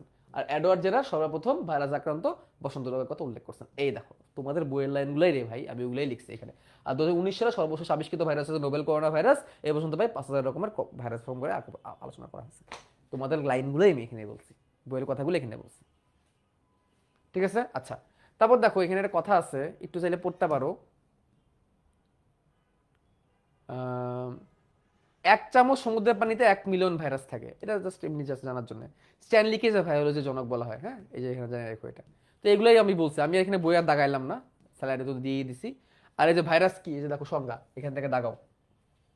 ভাইরাস হলো নিউক্লিক অ্যাসিড এবং প্রোটিন দিয়ে গঠিত অকোষীয় অতি আণুবীক্ষণিক বাধ্যতামূলক পরজীবী বস্তু, যা জীবদের অভ্যন্তরে সষ্টিয় রোগ তৈরি করে, জীবদের বাইরে জড় বস্তুর মতো বিরাজ করে। ওকে, এই জন্য ভাইরাসকে বস্তু বলছে। আচ্ছা, তারপরে একদম যদি উপরে যাও, একদম উপরে পেজের শুরুতে লেখা আছে জীববিজ্ঞানের যে শাখায় অণুজীব সম্পর্কে আলোচনা করা হয় তাকে অণুজীব তত্ত্ব বা মাইক্রোবায়োলজি বলে। অণুজীবের বিস্তারই হচ্ছে ট্রান্সমিশন। এই দুটো লাইনে আমি পড়েছিলাম। বিজ্ঞানীদের নাম যেগুলো যেগুলো লাগবে আমি বলে দিছি, এগুলো আমি দাগাইলাম না। আচ্ছা, আয়তন এখান থেকে একটু আমরা দেখবো। ভাইরাস ইলেকট্রন অণুজীবক্ষণ যন্ত্র ছাড়া দেখা যায় না। ভাইরাসের গড় ব্যাস 8 থেকে 300 ন্যানোমিটার। ভাইরাসের গড় ব্যাস কত? 8 থেকে 300 ন্যানোমিটার, বোর্ড পরীক্ষায় আসছে। সব থেকে ছোট ভাইরাসের নাম হচ্ছে পোলিও ভাইরাস, 12 ন্যানোমিটার। আর সব থেকে বড় ভাইরাসটা হচ্ছে foot and mouth virus, sorry tobacco mosaic virus. গবাদি পশুর ফুট অ্যান্ড মাউথ রোগ সৃষ্টিকারী ভাইরাস সব থেকে ক্ষুদ্র, এটা দাগায় রাখবা। গবাদি পশুর ফুট অ্যান্ড মাউথ ভাইরাস, মুখে এবং পায়ে ক্ষত হয়, সব থেকে ছোট, 8 থেকে 12 ন্যানোমিটার হয়। ঠিক আছে। আর ভ্যাকসিনে এবং ভ্যারিয়েবলা 300 ন্যানোমিটার পর্যন্ত হইতে পারে, এইগুলাই। এই ভ্যাকসিনে ভ্যারিয়েবলা এটা না পড়লেও চলে, এটা পরীক্ষা এখনো পর্যন্ত আসে নাই। পরীক্ষা এখনো পর্যন্ত আসছে কোনটা? যে ভাইরাসের গড় ব্যাস কত? 8 থেকে 300। পোলিও ভাইরাস সব থেকে ছোট কত? তার থেকেও ছোট কোনটা? গবাদি পশুর ফুট অ্যান্ড মাউস। সব থেকে ক্ষুদ্র কোনটা? গবাদি পশুর ফুট অ্যান্ড মাউস। সব থেকে ক্ষুদ্র কোনটা? গবাদি পশুর ফুট অ্যান্ড মাউথ। পোলিও কত? 12 ন্যানোমিটার। পোলিও কত? 12 ন্যানোমিটার। সব থেকে ছোট কোনটা? গবাদি পশুর ফুট অ্যান্ড মাউথ। আর ভ্যাকসিনিয়া ভ্যারিগুলা এগুলো হচ্ছে অনেক বড় আকৃতির। ভ্যাকসিনিয়া ভ্যারিগুলা এটা এখন নাম মনে রাখলেও চলবে। ক্লিয়ার? আচ্ছা, 1 ন্যানোমিটার মানে কত মিলিমাইক্রন? এখানে এক 1 ন্যানোমিটার, 1000 ন্যানোমিটারে 1 মাইক্রোমিটার, 1000 মাইক্রোমিটারে 1 মিলিমিটার। তাহলে এখন তুমি ভাগ করতে পারবে, বের করতে পারবে আলটিমেটলি কত। জীবনও আসবে না পরীক্ষায় এসব অঙ্ক। সো ফাও পড়ার দরকার নেই। তাহলে আমরা বলি ভাইরাসের দৈর্ঘ্য কত থেকে কত মধ্যে হইতে পারে? ভাইরাসের ব্যাস, দৈর্ঘ্য না ব্যাস, এটা তো গোলাকার বস্তু, ব্যাস। ভাইরাসের ব্যাস 8 থেকে 300 ন্যানোমিটার মাঝখানে হয়। সব থেকে ছোট হচ্ছে গবাদি পশু ফুড অ্যান্ড মাউথ ভাইরাস, 8 থেকে 12 ন্যানোমিটার হয়। পোলিও ভাইরাস অনেক ছোট, এটা হচ্ছে 12 ন্যানোমিটার পর্যন্ত হয়। আর বড়গুলো হচ্ছে ভ্যাকসিনিয়া ভ্যারিগুলো, এগুলো 300 ন্যানোমিটার পর্যন্ত হতে পারে। মনে থাকবে তো? ভাইয়া এইচআইভি এর অ্যান্টিবডি কি তৈরি করা যায় না কেন? ওই যে এইচআইভি তো সরাসরি যে শ্বেত রক্তকণিকাকে ধ্বংস করে, শ্বেত রক্তকণিকাকে নষ্ট করে, এই জন্য করা যায় না। আচ্ছা, এখন আমরা ভাইরাসের বৈশিষ্ট্যের মধ্যে চলে যাব। বিজ্ঞানী স্যালে বলছেন ভাইরাস বিজ্ঞানী স্যালে একটা কথা বলছেন, ভাইরাস রাসায়নিক অণু জীবজড়ের মধ্যবর্তী এক প্রকার বস্তু। ঠিক আছে, এটা দাগায় রাখতে পারো, না জানলেও চলবে। আর লোভ বলছিল ভাইরাস জীবও না জড়ও না, ভাইরাস ভাইরাস, এটা একটুকে দেখলাম লভ এই কথাটা বলছে। আচ্ছা এখন ভাইরাসের বৈশিষ্ট্য চলে যাবো। ভাইরাসের দুই রকমের বৈশিষ্ট্য আছে, জীবীয় বৈশিষ্ট্য, জড় বৈশিষ্ট্য। এখন চলো আমরা আবার স্লাইডে চলে যাই, আমি স্লাইডে লিখে রাখছি। আচ্ছা ভাইরাসের গঠন এটা তো আমরা দেখবো আবার, এই আমরা অলরেডি দেখছি যে ভিতরে আরএনএ বাইরে প্রোটিন, ভিতরে আরএনএ বাইরে প্রোটিন, প্রোটিনগুলোকে বলা হয় ক্যাপসিড, প্রোটিনকে কি বলা হয় ক্যাপসিড, আর ক্যাপসিডের একটা খণ্ডকে বলা হয় ক্যাপসোমিয়ার। আমরা ওই গঠনে যাবো, পরে যাবো, এটা আমরা পরে আসবো আবার, সমস্যা নাই। আয়তন আমরা পড়ে ফেলছি, আয়তন পড়ে ফেলছি। আয়তনের মধ্যে আমরা পড়বো কি কি, আয়তনের মধ্যে আমরা কি কি পড়বো, আয়তনের মধ্যে পড়বো পোলিও হচ্ছে 52 ন্যানোমিটার, গবাদি পশুর ফুট অ্যান্ড মাউথ হচ্ছে সব থেকে ক্ষুদ্র, গবাদি পশুর ফুট অ্যান্ড মাউথ হচ্ছে সব থেকে ক্ষুদ্র, ভ্যাকসিন এবং ভ্যারিওলা বড়গুলার মধ্যে, আর গড় ব্যাস 8 থেকে 30 ন্যানোমিটার, এটুকু পড়বো আমরা, তাহলেই হবে। আওয়াজ তো লাগবে না, এগুলা ফাউল জিনিস। আচ্ছা ভাইরাসের গঠন বিস্তারিত।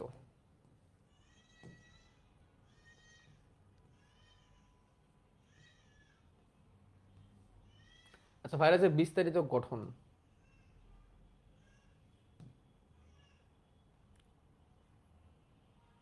পরে আসি এখানে, আগে আমরা ভাইরাসের ইয়েতে যাই, বিস্তারিত গঠনে আমরা পরে আসব। আমরা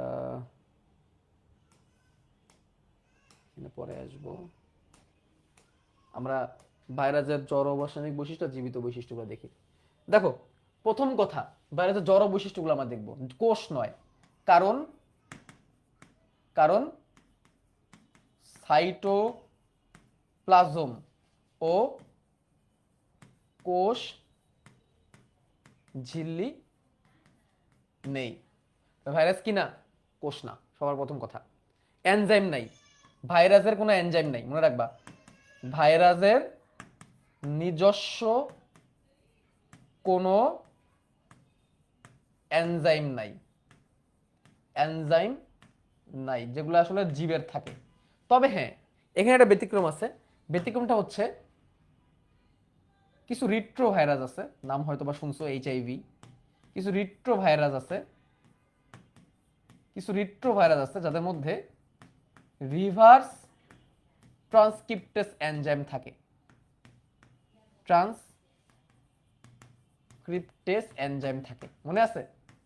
রিভার্স ট্রান্সক্রিপশন করে যেই ভাইরাসগুলো, যে ভাইরাসগুলো রিভার্স ট্রান্সক্রিপশন করে, রিভার্স ট্রান্সক্রিপ্টেস অর্থাৎ আরএনএ থেকে ডিএনএ তৈরি করে, কোষীয় গঠন চ্যাপ্টারে পড়াইছিলাম। এদের কাজ কি, আরএনএ থেকে ডিএনএ তৈরি করা, এগুলোকে রিট্রো ভাইরাস বলে। আরএনএ থেকে ডিএনএ বানাইতে পারে, এগুলো আরএনএ ভাইরাস, ঠিক আছে? আচ্ছা প্রজনন, প্রজনন করে না, প্রজনন করে না, অন্য জীবদের, অন্য জীবে প্রবেশ করে সংখ্যা বৃদ্ধি করে, স্বাধীনভাবে করে না। তাই রে কথাটা কি, ভাইরাস স্বাধীনভাবে প্রজনন করতে পারে না, ভাইরাস স্বাধীনভাবে তার সংখ্যাকে বৃদ্ধি করতে পারে না, অন্য জীবদের ভিতর ঢুকে তারপর তাকে করতে হয়, সে স্বাধীনভাবে নিজে নিজে পারে না, বাইরে থাকা অবস্থায় নিজে নিজে করতে পারে না। ফিল্টার করা যায়, ভাইরাসকে ফিল্টার করা যায়, আমরা দেখছি না, কে করছিল ফিল্টার বলো? ডিমিট্রি আইভানোভস্কি, উনি ভাইরাসকে ফিল্টার করছিল। ব্যাকটেরিয়া রোধী ফিল্টার পেপার দিয়ে ভাইরাসকে ফিল্টার করা যায়, করা যায় না, যায় না। ব্যাকটেরিয়া রোধী ফিল্টার পেপার দিয়ে ভাইরাসকে ফিল্টার করা যায় না। অর্থাৎ ব্যাকটেরিয়াকে ফিল্টার করে, যে আমরা ফিল্টার আছে না, ফিল্টার যে আমরা ফিল্টার রেগুলার ইউজ করি, এর থেকে আরো অনেক সূক্ষ্ম সূক্ষ্ম ফিল্টার আছে যেগুলো ব্যাকটেরিয়াকে আটকায়, ব্যাকটেরিয়া কি জীব, আর ব্যাকটেরিয়াকে আটকাইতে পারে যে ফিল্টার, সেই ফিল্টার দিয়ে ভাইরাসকে আটকানো যায় না। তাহলে এ থেকে বোঝা যায় ভাইরাস জীব না। তাহলে ব্যাকটেরিয়া রোধী ফিল্টার দিয়ে ভাইরাসকে ফিল্টার করা যায় না, ব্যাকটেরিয়া রোধী ফিল্টার দিয়ে ভাইরাসকে ফিল্টার করা যায় না, ব্যাকটেরিয়া রোধী ফিল্টার দিয়ে। এখন এর থেকে ন্যানো ফিল্টার যদি বানানো যায় সেটা দিয়ে টেস্ট করে দেখতে হবে। কেলাসন করা যায়, কেলাস করা যায় না বলো? ভাইরাসকে কি কেলাস করা যায় না? কেলাস মানে কি, ক্রিস্টাল করা যায় না? যায়। ক্রিস্টাল করা কার বৈশিষ্ট্য, জীবের না জড়ের বলো? কোনো কিছুকে ক্রিস্টাল করতে পারে, এটা কিসের বৈশিষ্ট্য, কুইকলি বলো? একটা কিছুকে তুমি ক্রিস্টাল করতে পারতো, সেটা কিসের বৈশিষ্ট্য, জীবের বৈশিষ্ট্য না জড়ের বৈশিষ্ট্য? অবশ্যই জড়ের বৈশিষ্ট্য। জীবকে কখনো ক্রিস্টালাইজ করা যায়? মৃত জীবকে করা যেতে পারে, কখনো জীবিত কিছুকে ক্রিস্টাল করা যায় না।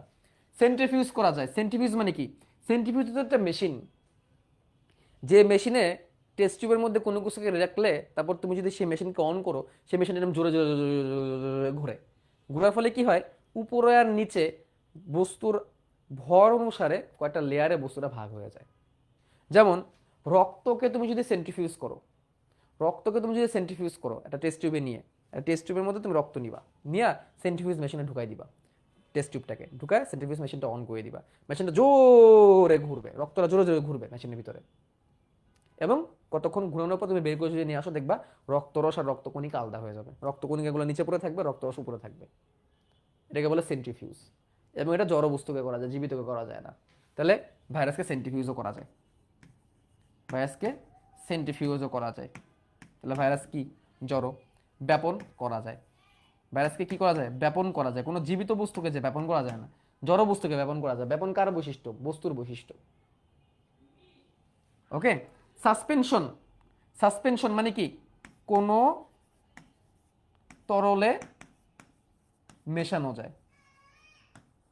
বাচ্চাকালে অ্যান্টিবায়োটিক খেয়েছো, অ্যান্টিবায়োটিক, বা তোমাদের বাসায় ছোট বাবু আছে যে অ্যান্টিবায়োটিক খাওয়ানো হয়, অ্যান্টিবায়োটিক দেখছো, অ্যান্টিবায়োটিক কি থেকে গুঁড়া গুঁড়া থাকে, তাই না?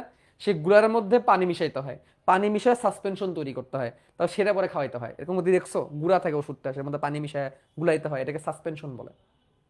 সাসপেনশন সবসময় জড় বস্তুকে করে, জীবিতকে সাসপেনশন করা যায় না। যেন আমরা যে ওষুধটা খাই, ওষুধটা জীব না জড়? অবভিয়াসলি জড়। সাসপেনশন জড় বস্তুকে করা যায়, কারণ ভাইরাসকেও সাসপেনশন করা যায়, তাহলে ভাইরাসও জড়। সক্রিয়তা, নিষ্ক্রিয়, সে জীবদেহের বাইরে নিষ্ক্রিয়। নিষ্ক্রিয় কোথায়, জীবদেহের বাইরে, সে জীবদেহের বাইরে, সে কেমন, নিষ্ক্রিয়। এই জন্য সে উদ্দীপনা সাড়া দেয় না, সে কোনো উদ্দীপনায় সাড়া দেয় না। জীব উদ্দীপনা সাড়া দেয়, সে উদ্দীপনা সাড়া দেয় না, সে রাসায়নিক বস্তু মাত্র। অ্যান্টিবায়োটিকের ক্রিয়া হয় না। দেখো অ্যান্টিবায়োটিক দিয়ে কি মারে বলো তো, বলতে পারবো অ্যান্টিবায়োটিক দিয়ে কি মারে? বলো তো? অ্যান্টিবায়োটিক দিয়ে ব্যাকটেরিয়া মারে। আমাদের যে যে ভাইরাল ফ্লু হয় না, সর্দি জ্বর হয় না শীতকাল আসলেই, সিজন চেঞ্জ হইলে আমরা কি করি, অ্যান্টিবায়োটিক খাই ফেলি না? এটা আসলে উচিত না। অ্যান্টিবায়োটিক নামের মধ্যে লেখা আছে, খেয়াল করো অ্যান্টাইবায়োটিক। বায়ো মানেই তো জীব বা জীবন্ত, আর অ্যান্টাই মানে হচ্ছে বিরোধী। অ্যান্টা মানে কি, বিরোধী। অ্যান্টি মানে কি, বিরোধী। তাহলে সে জীব বিরোধী। সে যদি কোন জীব বিরোধী? সে হচ্ছে ব্যাকটেরিয়া বিরোধী, সহজ উত্তর। তাহলে অ্যান্টিবায়োটিকের কাজ কি মারা বলো? অ্যান্টিবায়োটিকের কাজ কি মারা? অ্যান্টিবায়োটিকের কাজ ব্যাকটেরিয়া মারা। অ্যান্টিবায়োটিক তো ভাইরাস মারা না রে ভাই, ভাইরাস তো জীবই না, তারা মারবে কেমনে? তাহলে অ্যান্টিবায়োটিক প্রয়োগ করলে ভাইরাসের কিছুই হয় না, হুদাই ফাও। আমাদের আর কি অ্যান্টিবায়োটিক খেলে কাজ করে, ঝরে বক মরে আর কি, আর কবিরাজের কেরামতি বাড়ে এরকম আর কি। আসলে অ্যান্টিবায়োটিক ভাইরাসের কিছুই করতে পারে না, ভাইরাসের কিছুই হয় না, তারপরে কাজ করে আমাদের। ওইটা বললাম, আমাদের ঝরে বক মরে, কবিরাজের কেরামতি পারে। আর সে জাস্ট একটা রাসায়নিক বস্তু, জীবদেহের বাইরে। সে জীবদেহের বাইরে জাস্ট একটা রাসায়নিক বস্তু, আর কিচ্ছু না। জীবের ভিতরে ঢুকলে তখন সে সক্রিয় হয়। তাহলে দেখো সে তৈরি হয় কি দিয়ে? সে তৈরি হয় নিউক্লিক অ্যাসিড দিয়ে। তাহলে আমি যদি নিউক্লিক অ্যাসিডের জায়গায় নিউক্লিও লিখি, আর ভিতরের প্রোটিনটাকে কি নাম এটাকে, ক্যাপসিড। ভিতরের প্রোটিনটাকে কি নাম এটাকে, ক্যাপসিড, তাই না? সরি, ভিতরের প্রোটিন না, বাইরের প্রোটিনটাকে কি নাম এটাকে, ক্যাপসিড। তাহলে ভাইরাসের জড় বৈশিষ্ট্যকে একসাথে নিউক্লিও ক্যাপসিড বলা যেতে পারে। দেখো নিউক্লিও ক্যাপসিড নামটা শুনতে কি কোনো জীবের মতো লাগে না কোনো কেমিক্যালের মতো লাগে? দেখো তো, নিউক্লিও ক্যাপসিড এই নামটা শুনলে কোনো জীবের মতো লাগতেছে নাকি কোনো কেমিক্যালের মতো লাগতেছে শুনলে? অবভিয়াসলি কোনো কেমিক্যালের মতো লাগতেছে শুনলে, নিউক্লিও ক্যাপসিড। ক্যাপসিড মানে প্রোটিন, আর নিউক্লিও মানে হচ্ছে নিউক্লিক অ্যাসিড। ওকে ওকে, আসো এবার তার জীবীয় বৈশিষ্ট্যগুলো চলো আমরা একটু দেখি, কেন তাকে আমরা জীব বলতেছি। হ্যাঁ, কি কি না, ভাইরাসের জীবীয় বৈশিষ্ট্য দেখো, কেন তাকে আমি জীব বলবো আবার? আচ্ছা, একজন বলছো রিট্রোভাইরাস কি? রিট্রোভাইরাস হচ্ছে কিছু আরএনএ ভাইরাস, যারা আরএনএ থেকে ডিএনএ তৈরি করতে পারে। নর্মালি ডিএনএ থেকে আরএনএ তৈরি হয়, আরএনএ থেকে ডিএনএ তৈরি হওয়ার কোনো প্রসেস আসলে নর্মালি নাই। বাট ওই ভাইরাসটা স্পেশাল ভাইরাস, আরএনএ থেকে ডিএনএ বানাইতে পারে, ওগুলোকে রিট্রোভাইরাস বলে। এটা কোষের গ্রহণ চ্যাপ্টারে বলছি আমি এগুলা। কারণ ভাইরাসের জীবীয় বৈশিষ্ট্য ডিএনএ অথবা আরএনএ আর আছে। কি বললাম, তার ডিএনএ অথবা আরএনএ আছে, আইদার ডিএনএ আছে ওর আরএনএ আছে, যে কোনো একটা, যে কোনো একটা, যে কোনো একটি। যদি ডিএনএ থাকে তাহলে ডিএনএ ভাইরাস, আরএনএ থাকলে আরএনএ ভাইরাস। যদি ডিএনএ থাকে তাহলে সে ডিএনএ ভাইরাস, আরএনএ থাকলে সে আরএনএ ভাইরাস। ডিএনএ আরএনএ থাকে কি বৈশিষ্ট্য বলো? ডিএনএ আরএনএ থাকে কি বৈশিষ্ট্য? জীবের বৈশিষ্ট্য না জড়ের বৈশিষ্ট্য? জীবের বৈশিষ্ট্য। রেজনিক বস্তু মানে কি? রাসায়নিক বস্তু মানে, রাসায়নিক বস্তু মানে কি? Chemical substance. তুমি কি ইংলিশ ভাষণ নাকি? সংখ্যা বৃদ্ধি জীবদেহের ভিতরে করতে পারে, জীবদেহের ভেতরে প্রবেশের পর করতে পারে, প্রবেশের পর করতে পারে। এখন বলো সংখ্যা বৃদ্ধি কারা করে? তোমার এই কলম কি একটা থেকে দুইটা হয়ে যাবে? তোমার এই যে ঘুড়ি একটা থেকে দুইটা হয়ে যাবে? সম্ভব? এটা একটা থেকে দুইটা হওয়া সম্ভব? সম্ভব না। এই যে ট্র্যাক প্যাড একটা থেকে দুইটা হবে? কখনো হবে না। ল্যাপটপ একটা থেকে দুইটা হবে? এই মাউস একটা থেকে দুইটা হবে? তোমার টেবিল একটা থেকে দুইটা হবে? তোমার বই একটা থেকে দুইটা হবে? সম্ভব না। কে হবে? যার জীবন আছে সেই তো হবে। তাহলে ভাইরাস, হ্যাঁ ঠিক আছে, সে দেহের বাইরে যখন, জীবের দেহের বাইরে যখন, সে সংখ্যা বৃদ্ধি করতে পারতেছে না, ওকে ফাইন। বাট সে যখন জীবদের ভিতরে আসে তখন তো সে সংখ্যা বৃদ্ধি করতে পারে, রাইট? পরজীবিতা, এর পরজীবিতা সুনির্দিষ্ট। পরজীবিতা সুনির্দিষ্ট মানে কি? একটা নির্দিষ্ট ভাইরাস একটা নির্দিষ্ট জীবকে অ্যাটাক করবে, অন্য কাউকে অ্যাটাক করবে না, বাট করবে তো। তাহলে পরজীবী কারা? পরজীবী কারা বলো? পরজীবী মাত্রই জীব, তাই না? পরজীবী মাত্রই জীব মানে বুঝছো কি? পরজীবী কি জীব ছাড়া অন্য কেউ হবে? বলো, পরজীবী কি জীব ছাড়া অন্য কেউ হবে? পরজীবী মাত্রই জীবিত, পরজীবী মাত্রই জীবিত, ঠিক আছে? এবার আসি মিউটেশন, ভেরিয়েশন আর জেনেটিক রিকম্বিনেশন, এই তিনটা ওয়ার্ড। তার আগে অভিযোজনে যাই। বিভিন্ন পরিবেশে খাপ খাওয়াতে পারে, সে বিভিন্ন পরিবেশে খাপ খাওয়াতে পারে। খেয়াল করো, কোভিড-19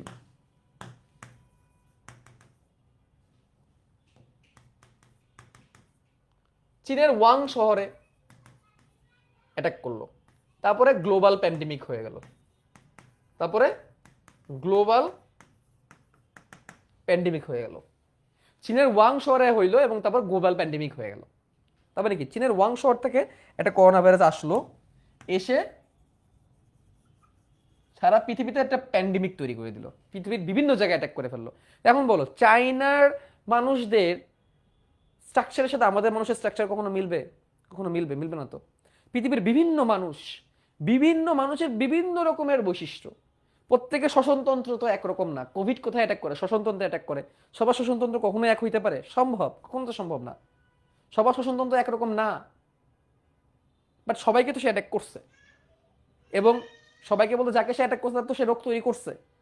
তো এক একটা জায়গায় যদি এক এক রকম, এক একটা জায়গার আবহাওয়া এক এক রকম, যেখানে একটা দেশ পুরাপুরি কোল্ড আর একটা দেশ ওয়ার্ম, আমাদের বাংলাদেশ নাতিশীতোষ্ণ, আমেরিকার কিছু কিছু স্টেট আছে একদম বরফ, কিছু কিছু স্টেট আছে একদম গরম, ইন্ডিয়ার কিছু কিছু জায়গায় একদম লাদাখ মরুভূমি, আবার কিছু কিছু জায়গায় একদম বরফ। সব জায়গায় তো সে অ্যাটাক করছে। তাহলে সে বিভিন্ন পরিবেশে কি নিজেকে অ্যাডাপ্ট করছে না? করছে তো। আর এই অ্যাডাপ্টেশনের কারণে এক একটা জায়গায় যে ভাইরাসটা স্ট্রাকচার এক এক রকম হয়েছে। যেমন কোভিড-19 করোনা ভাইরাসের স্ট্রাকচারে যদি যাই, এর নাম কেন করোনা? সে একটা বেসিক্যালি আরএনএ ভাইরাস, সে হচ্ছে একটা আরএনএ ভাইরাস, এ হচ্ছে আরএনএটা, ঠিক আছে? একটু দাঁড়াও, একটু দাঁড়াও। এই যে আরএনএ ভাইরাস, এটা একটু ছিল, আমি যেখানে ডিলিট করলাম। দেখো এই যে ভিতরে, তাই এটা হচ্ছে আরএনএ, এই যে হচ্ছে আরএনএ, হচ্ছে আরএনএ, এই যে হলুদটা হচ্ছে আরএনএ, এরকম পেঁচানো আরএনএ। আয়নের বাইরে কি আছে? আয়নের বাইরে আছে প্রোটিন। এই যে দেখো এনভেলাপ প্রোটিন। এনভেলাপ মানে কি? এনভেলাপ মানে চিঠি, খাম, খামের মতো, মানে খামের ভিতরে আমরা চিঠি রাখি না? তাহলে চিঠিটা যদি ডিএনএ হয় বা আরএনএ হয়, তাহলে খামটা হচ্ছে প্রোটিন, এনভেলাপ প্রোটিন। তারপরে মেমব্রেন প্রোটিন, এগুলো সবই প্রোটিন। স্পাইক প্রোটিন, নিউক্লিয় ক্যাপসিড প্রোটিন, এগুলো সবই প্রোটিন। আবার পাশায় আবার লিপিডের একটা মেমব্রেনও আছে। অর্থাৎ মেনলি হচ্ছে নিউক্লিক অ্যাসিডের প্রোটিন, তার পাশাপাশি আরো অনেক কিছু থাকতে পারে, এগুলো আমরা পরে আলোচনা করব। এই তো এটা ডিএনএ ভাইরাস, এটা আরএনএ ভাইরাস করোনা। এবং একে কেন করোনা নাম করা হয়েছে? করোনা শব্দটা হচ্ছে ক্রাউন বা মুকুট। করোনা শব্দটা হচ্ছে ক্রাউন বা মুকুট। তাহলে এই যে এর গায়ে এরকম কাটা কাটা কাটা কাটা আছে এর গায়ে, যেটা দেখতে ক্রাউনের মতো, মুকুটের মতো মনে হয় দেখতে, এটাকে বলে স্পাইক প্রোটিন। স্পাইক মানে কি? কাটা কাটা কাটা কাটা, মুকুটের মতো। তো এখন এর ভিতরে যে আরএনএটা আছে, এর ভিতরে যে আরএনএটা আছে, যে আরএনএটা, এটা তো সে আরএনএ, হ্যাঁ। আর তার ক্রাউনটা হচ্ছে কোনটা? এই যে তার ক্রাউনটা, মুকুট,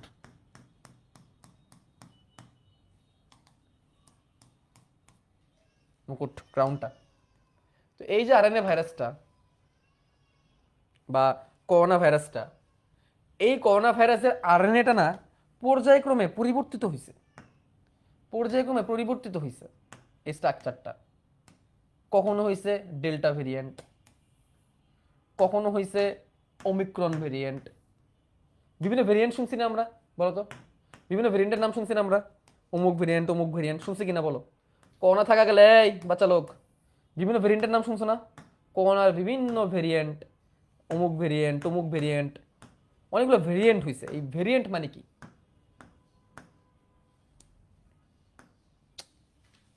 what is variant? What is variant? Variant মানে কি? ভেরিয়েন্ট মানে হচ্ছে এর স্ট্রাকচারের, ডিএনএ স্ট্রাকচারের পরিবর্তন আসছে। সহজ উত্তর, এর ডিএনএ স্ট্রাকচারে কিছু না কিছু পরিবর্তন আসছে। এই পরিবর্তন এসে ভাইরাসের বিভিন্ন টাইপ তৈরি হয়েছে। সবাই করোনা, এরা সবাই করোনা, বাট তাদের মধ্যে তাদের জিনের মধ্যে একটু পরিবর্তন আসছে। তাদের কিসের মধ্যে পরিবর্তন আসছে? তাদের আরএনএ গুলার স্ট্রাকচারে পরিবর্তন আসছে। তাদের আরএনএ গুলার স্ট্রাকচারে কি আসছে? পরিবর্তন আসছে। এই আরএনএ স্ট্রাকচারে কি আসছে? পরিবর্তন আসছে। তাহলে আরএনএ তে পরিবর্তন আসাই তো জেনেটিক্যালি পরিবর্তন আসে, তাই না? কারণ এই আরএনএ গুলাকে কি আরএনএ বলে বলো? এই আরএনএ গুলাকে কি আরএনএ বলে? বলো বলো বলো। এই আরএনএ গুলাকে কি আরএনএ বলে? যে ভাইরাস আরএনএ দিয়ে তৈরি, তার আরএনএটাকে কি আরএনএ বলে? বলো, কুইকলি বলো। যে ভাইরাস আরএনএ দিয়ে তৈরি, তার আরএনএকে কি আরএনএ বলে? যে ভাইরাস আরএনএ দিয়ে তৈরি, সে আরএনএকে জিআরএনএ বা জেনেটিক আরএনএ বলে। কারণ তার তো ডিএনএ নাই, তার আরএনএটাই ডিএনএ, মানে জেনেটিক বস্তু হিসেবে কাজ করতেছে। তার জেনেটিক বস্তুর পরিবর্তন আসছে, জেনেটিক বস্তুর পরিবর্তন আসছে। এই অল্প পরিমাণে পরিবর্তনটাকে বলা হয় মিউটেশন। অল্প জেনেটিক পরিবর্তন, অল্প জেনেটিক পরিবর্তন, এটাই হচ্ছে মিউটেশন। আর জেনেটিক পরিবর্তন যখন অনেক বেশি হয়ে গেছে, জেনেটিক পরিবর্তন যখন অনেক বেশি হয়ে গেছে, নতুন একটা ভেরিয়েন্ট তৈরি হয়েছে, ওইটাকে বলেছে ভেরিয়েশন। নতুন বৈশিষ্ট্যের নতুন প্রকরণ সৃষ্টি। নতুন অনেক বৈশিষ্ট্যের, একটা কথা অ্যাড করতে হবে সাথে, নতুন অনেক বৈশিষ্ট্যের, একটা বৈশিষ্ট্য না, নতুন অনেক বৈশিষ্ট্যের নতুন প্রকরণ সৃষ্টি। একটা বৈশিষ্ট্য চেঞ্জ হলে জেনেটিক পরিবর্তন বা মিউটেশন, অনেকগুলো বৈশিষ্ট্য পরিবর্তন হয়ে নতুন একটা ভেরিয়েন্ট তৈরি হয়ে গেছে, ওইটাকে বলা হবে ভেরিয়েশন। আর জেনেটিক রিকম্বিনেশন কি একটু পরে আসতেছে। এই মিউটেশন আর ভেরিয়েশন বুঝছো কিনা এটাকে বলো? মিউটেশন আর ভেরিয়েশন জিনিসটা বুঝছো কিনা এটাকে বলো। আচ্ছা, ডিএনএ আর আরএনএ তো সেল নিউক্লিয়াসে থাকে, এই থাকে, এখন ভাইরাসেরও কি নিউক্লিয়াস আছে? না না না, নিউক্লিয়াস নাই, শুধু ডিএনএ অথবা আরএনএ। আচ্ছা, ডিএনএ আরএনএ সেল নিউক্লিয়াসে থাকে, ভাইরাসের সেল, তাহলে ভাইরাস কি অকোষীয় বলে? না না, কই সেল, শুধু ডিএনএ অথবা আরএনএ আছে, নিউক্লিয়াস তো নাই। নিউক্লিয়াস কি শুধু ডিএনএ আরএনএ দিয়ে তৈরি? আরো কিছু আছে না, নিউক্লিওপ্লাজম, নিউক্লিয়ার রেটিকুলাম, ক্রোমোজোম আছে? নাই তো, শুধু ডিএনএ থাকলে হবে নাকি? আর শুধু ডিএনএ থাকলেই কোষ হয়ে যায়? কোষ হতে গেলে তিনটা জিনিস থাকা লাগে। কি কি? প্রথমে বলছি, কোষ ঝিল্লি, সাইটোপ্লাজম আর নিউক্লিয়াস। তিনটা জিনিস থাকতে হবে কোষ হইতে গেলে। কই গেল? এই যে লিখে দিছি, কোষ হইতে গেলে তিনটা জিনিস থাকতে হবে, ভালো করে মনে রাখবা। কোষ হইতে গেলে তিনটা জিনিস থাকতে হবে।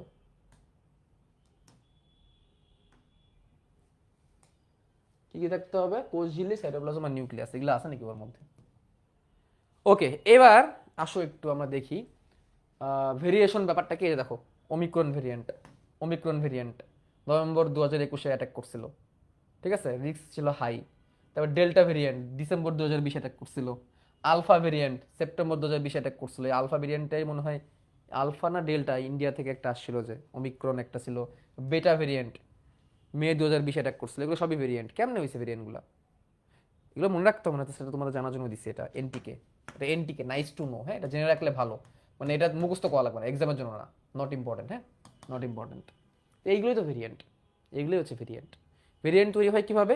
অনেক বেশি মিউটেশন, মনে রাখবা, অনেক মিউটেশন, অনেক বেশি মিউটেশনের কারণে তৈরি হবে একটা ভেরিয়েন্ট।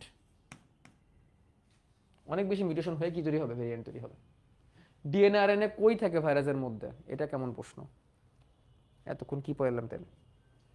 আসো, জেনেটিক রিকম্বিনেশন আর ডিলেশন, এই পয়েন্টটা আমরা পড়ি নাই। এই যে জেনেটিক রিকম্বিনেশন আর ডিলেশন, এই পয়েন্টটা আমরা পড়ি নাই। পিস টার্ন ওভার, মানে পরের পেজে দিচ্ছি আর কি, এটা পিটিও। এই যে দেখো, এইটা হচ্ছে ভাইরাসের ধরো ডিএনএ। এই ডিএনএ এর মধ্যে ধরো এই জায়গায় মিউটেশন হয়েছে। ডিএনএ কি, guanine thymine adenine guanine thymine cytosine, এটা দিয়ে তো ডিএনএ তৈরি, তাই না? এটা দিয়ে তো ডিএনএ তৈরি। তো ধরো এই জায়গায় এইটা ধরো একটা ডিএনএ, এই ডিএনএ এর মধ্যে কোন একটা জায়গায় ধরো একটু চেঞ্জ আসলো, এটাই মিউটেশন। কোন একটা জায়গায় কিছু একটা চেঞ্জ আসলো, এটাই কি মিউটেশন। দেখো আমি তোমাদের আরেকটু সহজভাবে বুঝাই। ডিএনএ কি দিয়ে তৈরি, অ্যাডেনিন গুয়ানিন থায়ামিন সাইটোসিন। তাহলে ধরো এটা একটা ভাইরাসের DNA, A T G G C T A G C C T G A C T G G C.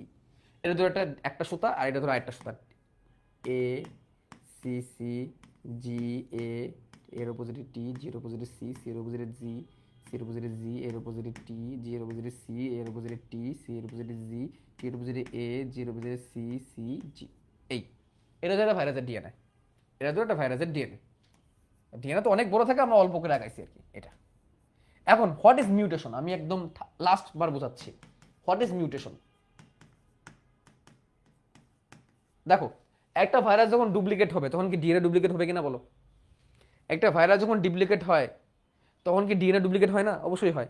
তাহলে এটা যখন ডুপ্লিকেট হবে, খেয়াল করো, এটা যখন ডুপ্লিকেট হবে নতুন ভাইরাসের বেলায়, তখন ডুপ্লিকেট হওয়ার সময় একটা জায়গায় একটু পরিবর্তন হয়ে যাবে।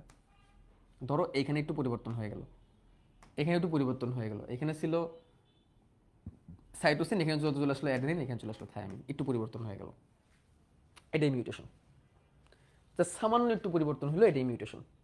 এবং এটুকুর কারণে বৈশিষ্ট্যের পরিবর্তন আসবে, এটুকু পরিবর্তনের কারণে বৈশিষ্ট্য কি আসবে, পরিবর্তন আসবে।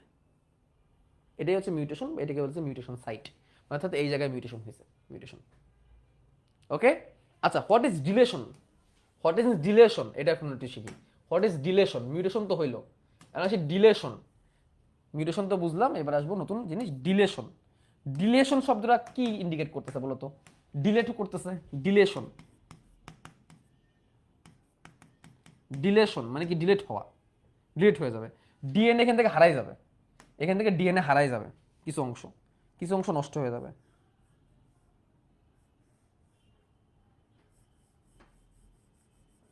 এতটুকু ডিএনএ হারাই গেল, নষ্ট হয়ে গেল, এতটুকু ডিএনএ হারাই গেল, নষ্ট হয়ে গেল।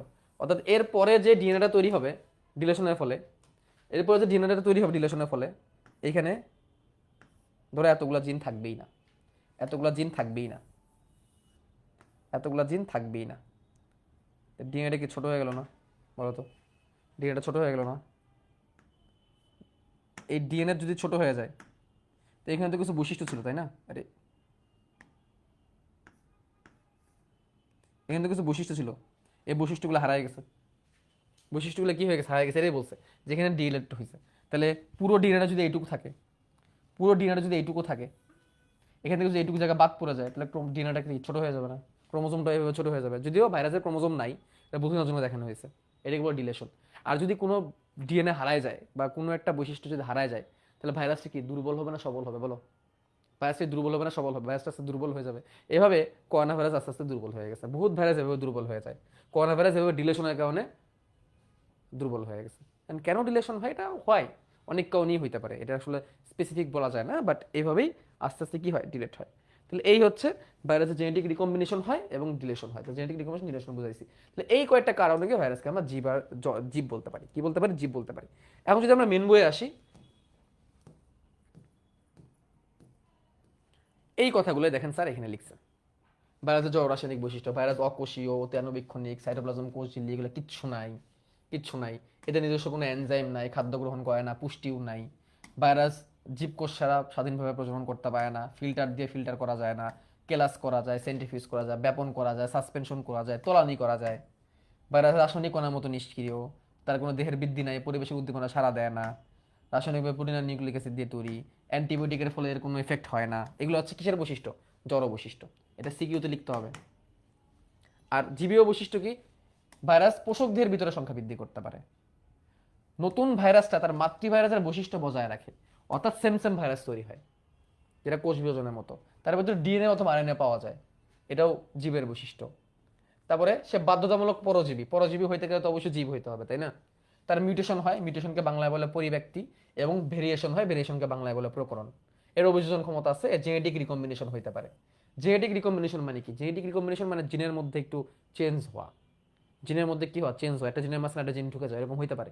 দুটো ভাইরাসের মধ্যে জিনের আদান প্রদান হইতে পারে, এটা জেনেটিক রিকম্বিনেশন বলা হয়, এটা জীবের বৈশিষ্ট্য। এবং নোভেল করোনা ভাইরাসের জিনোমে ডিলেশন করতে দেখা যাচ্ছে, যা সংক্রমণের ক্ষমতা হ্রাস করে, এর নতুন প্রকরণ সৃষ্টি হচ্ছে, এটাই বলছে, এটা অনেক আগের কথা। তো প্রাণ যারা হচ্ছে বায়োকেমিস্ট্রি নিয়ে আলোচনা করে তারা জড় বৈশিষ্ট্যকে প্রাধান্য দেয়, আর যারা অণুজীব নিয়ে গবেষণা করে তার জীবের বৈশিষ্ট্যগুলোকে প্রাধান্য দেয়। এভাবে ভাইরাসকে বলা হয় জীব ও জড়ের সেতু বন্ধনকারী। এটা সৃজনশীলে আসে, ভাইরাসকে জীব ও জড়ের সেতু বন্ধনকারী কেন বলা হয়, এটা সৃজনশীলে আসে। এটা সৃজনশীলে আসে, ভাইরাসকে কেন জীব ও জড়ের সেতু বন্ধনকারী বলা হয়, তখন এগুলো লিখতে হবে, তখন এই পয়েন্টগুলো লিখতে হবে। তখন তুমি কি করবা, জ্বরের 6-7টা পয়েন্ট লিখে দিবা, জীবের 6-7টা পয়েন্ট লিখে দিবা, লিখে দিয়ে বলবা এই জন্যেই বলা হয়, এই জন্যই বিজ্ঞানী লফ কি বলছিল, ভাইরাস জীবও না, ভাইরাস জ্বরও না, ভাইরাস ভাইরাসই, কারণ ভাইরাস জীব আর জ্বরের মধ্যবর্তী। পারবো কিনা বলো? সৃজনশীলে আসে এটা। ভাইরাসের গঠন সৃজনশীলে আসে, ভাইরাসের গঠন সৃজনশীলে আসে, এবং ভাইরাসের জীবীয় বৈশিষ্ট্য জড় বৈশিষ্ট্য সৃজনশীলে আসে, দুটোই আসে সৃজনশীলে। তো ভাইরাসের গঠন তো আমরা দেখছি, এই যে এটা আমরা নেক্সট দিন আবার দেখবো, সমস্যা নাই, সাধারণ ভাইরাসের গঠন নেক্সট দিন আবার দেখবো আমরা। আজকে আমি এটা পড়াই না ইচ্ছা করেই, স্লাইডে ছিল ইচ্ছা করে পড়াই নাই, কারণ অনেকে আবার নতুন জয়েন করবে, তো তাদের যাতে আবার তারা যদি একটু নতুন টপিক মানে পুরাতন টপিক যাতে তারা টাচ করতে পারে, এই জন্য ওইগুলো আজকে পড়াইলাম না। তো এই হচ্ছে কথা।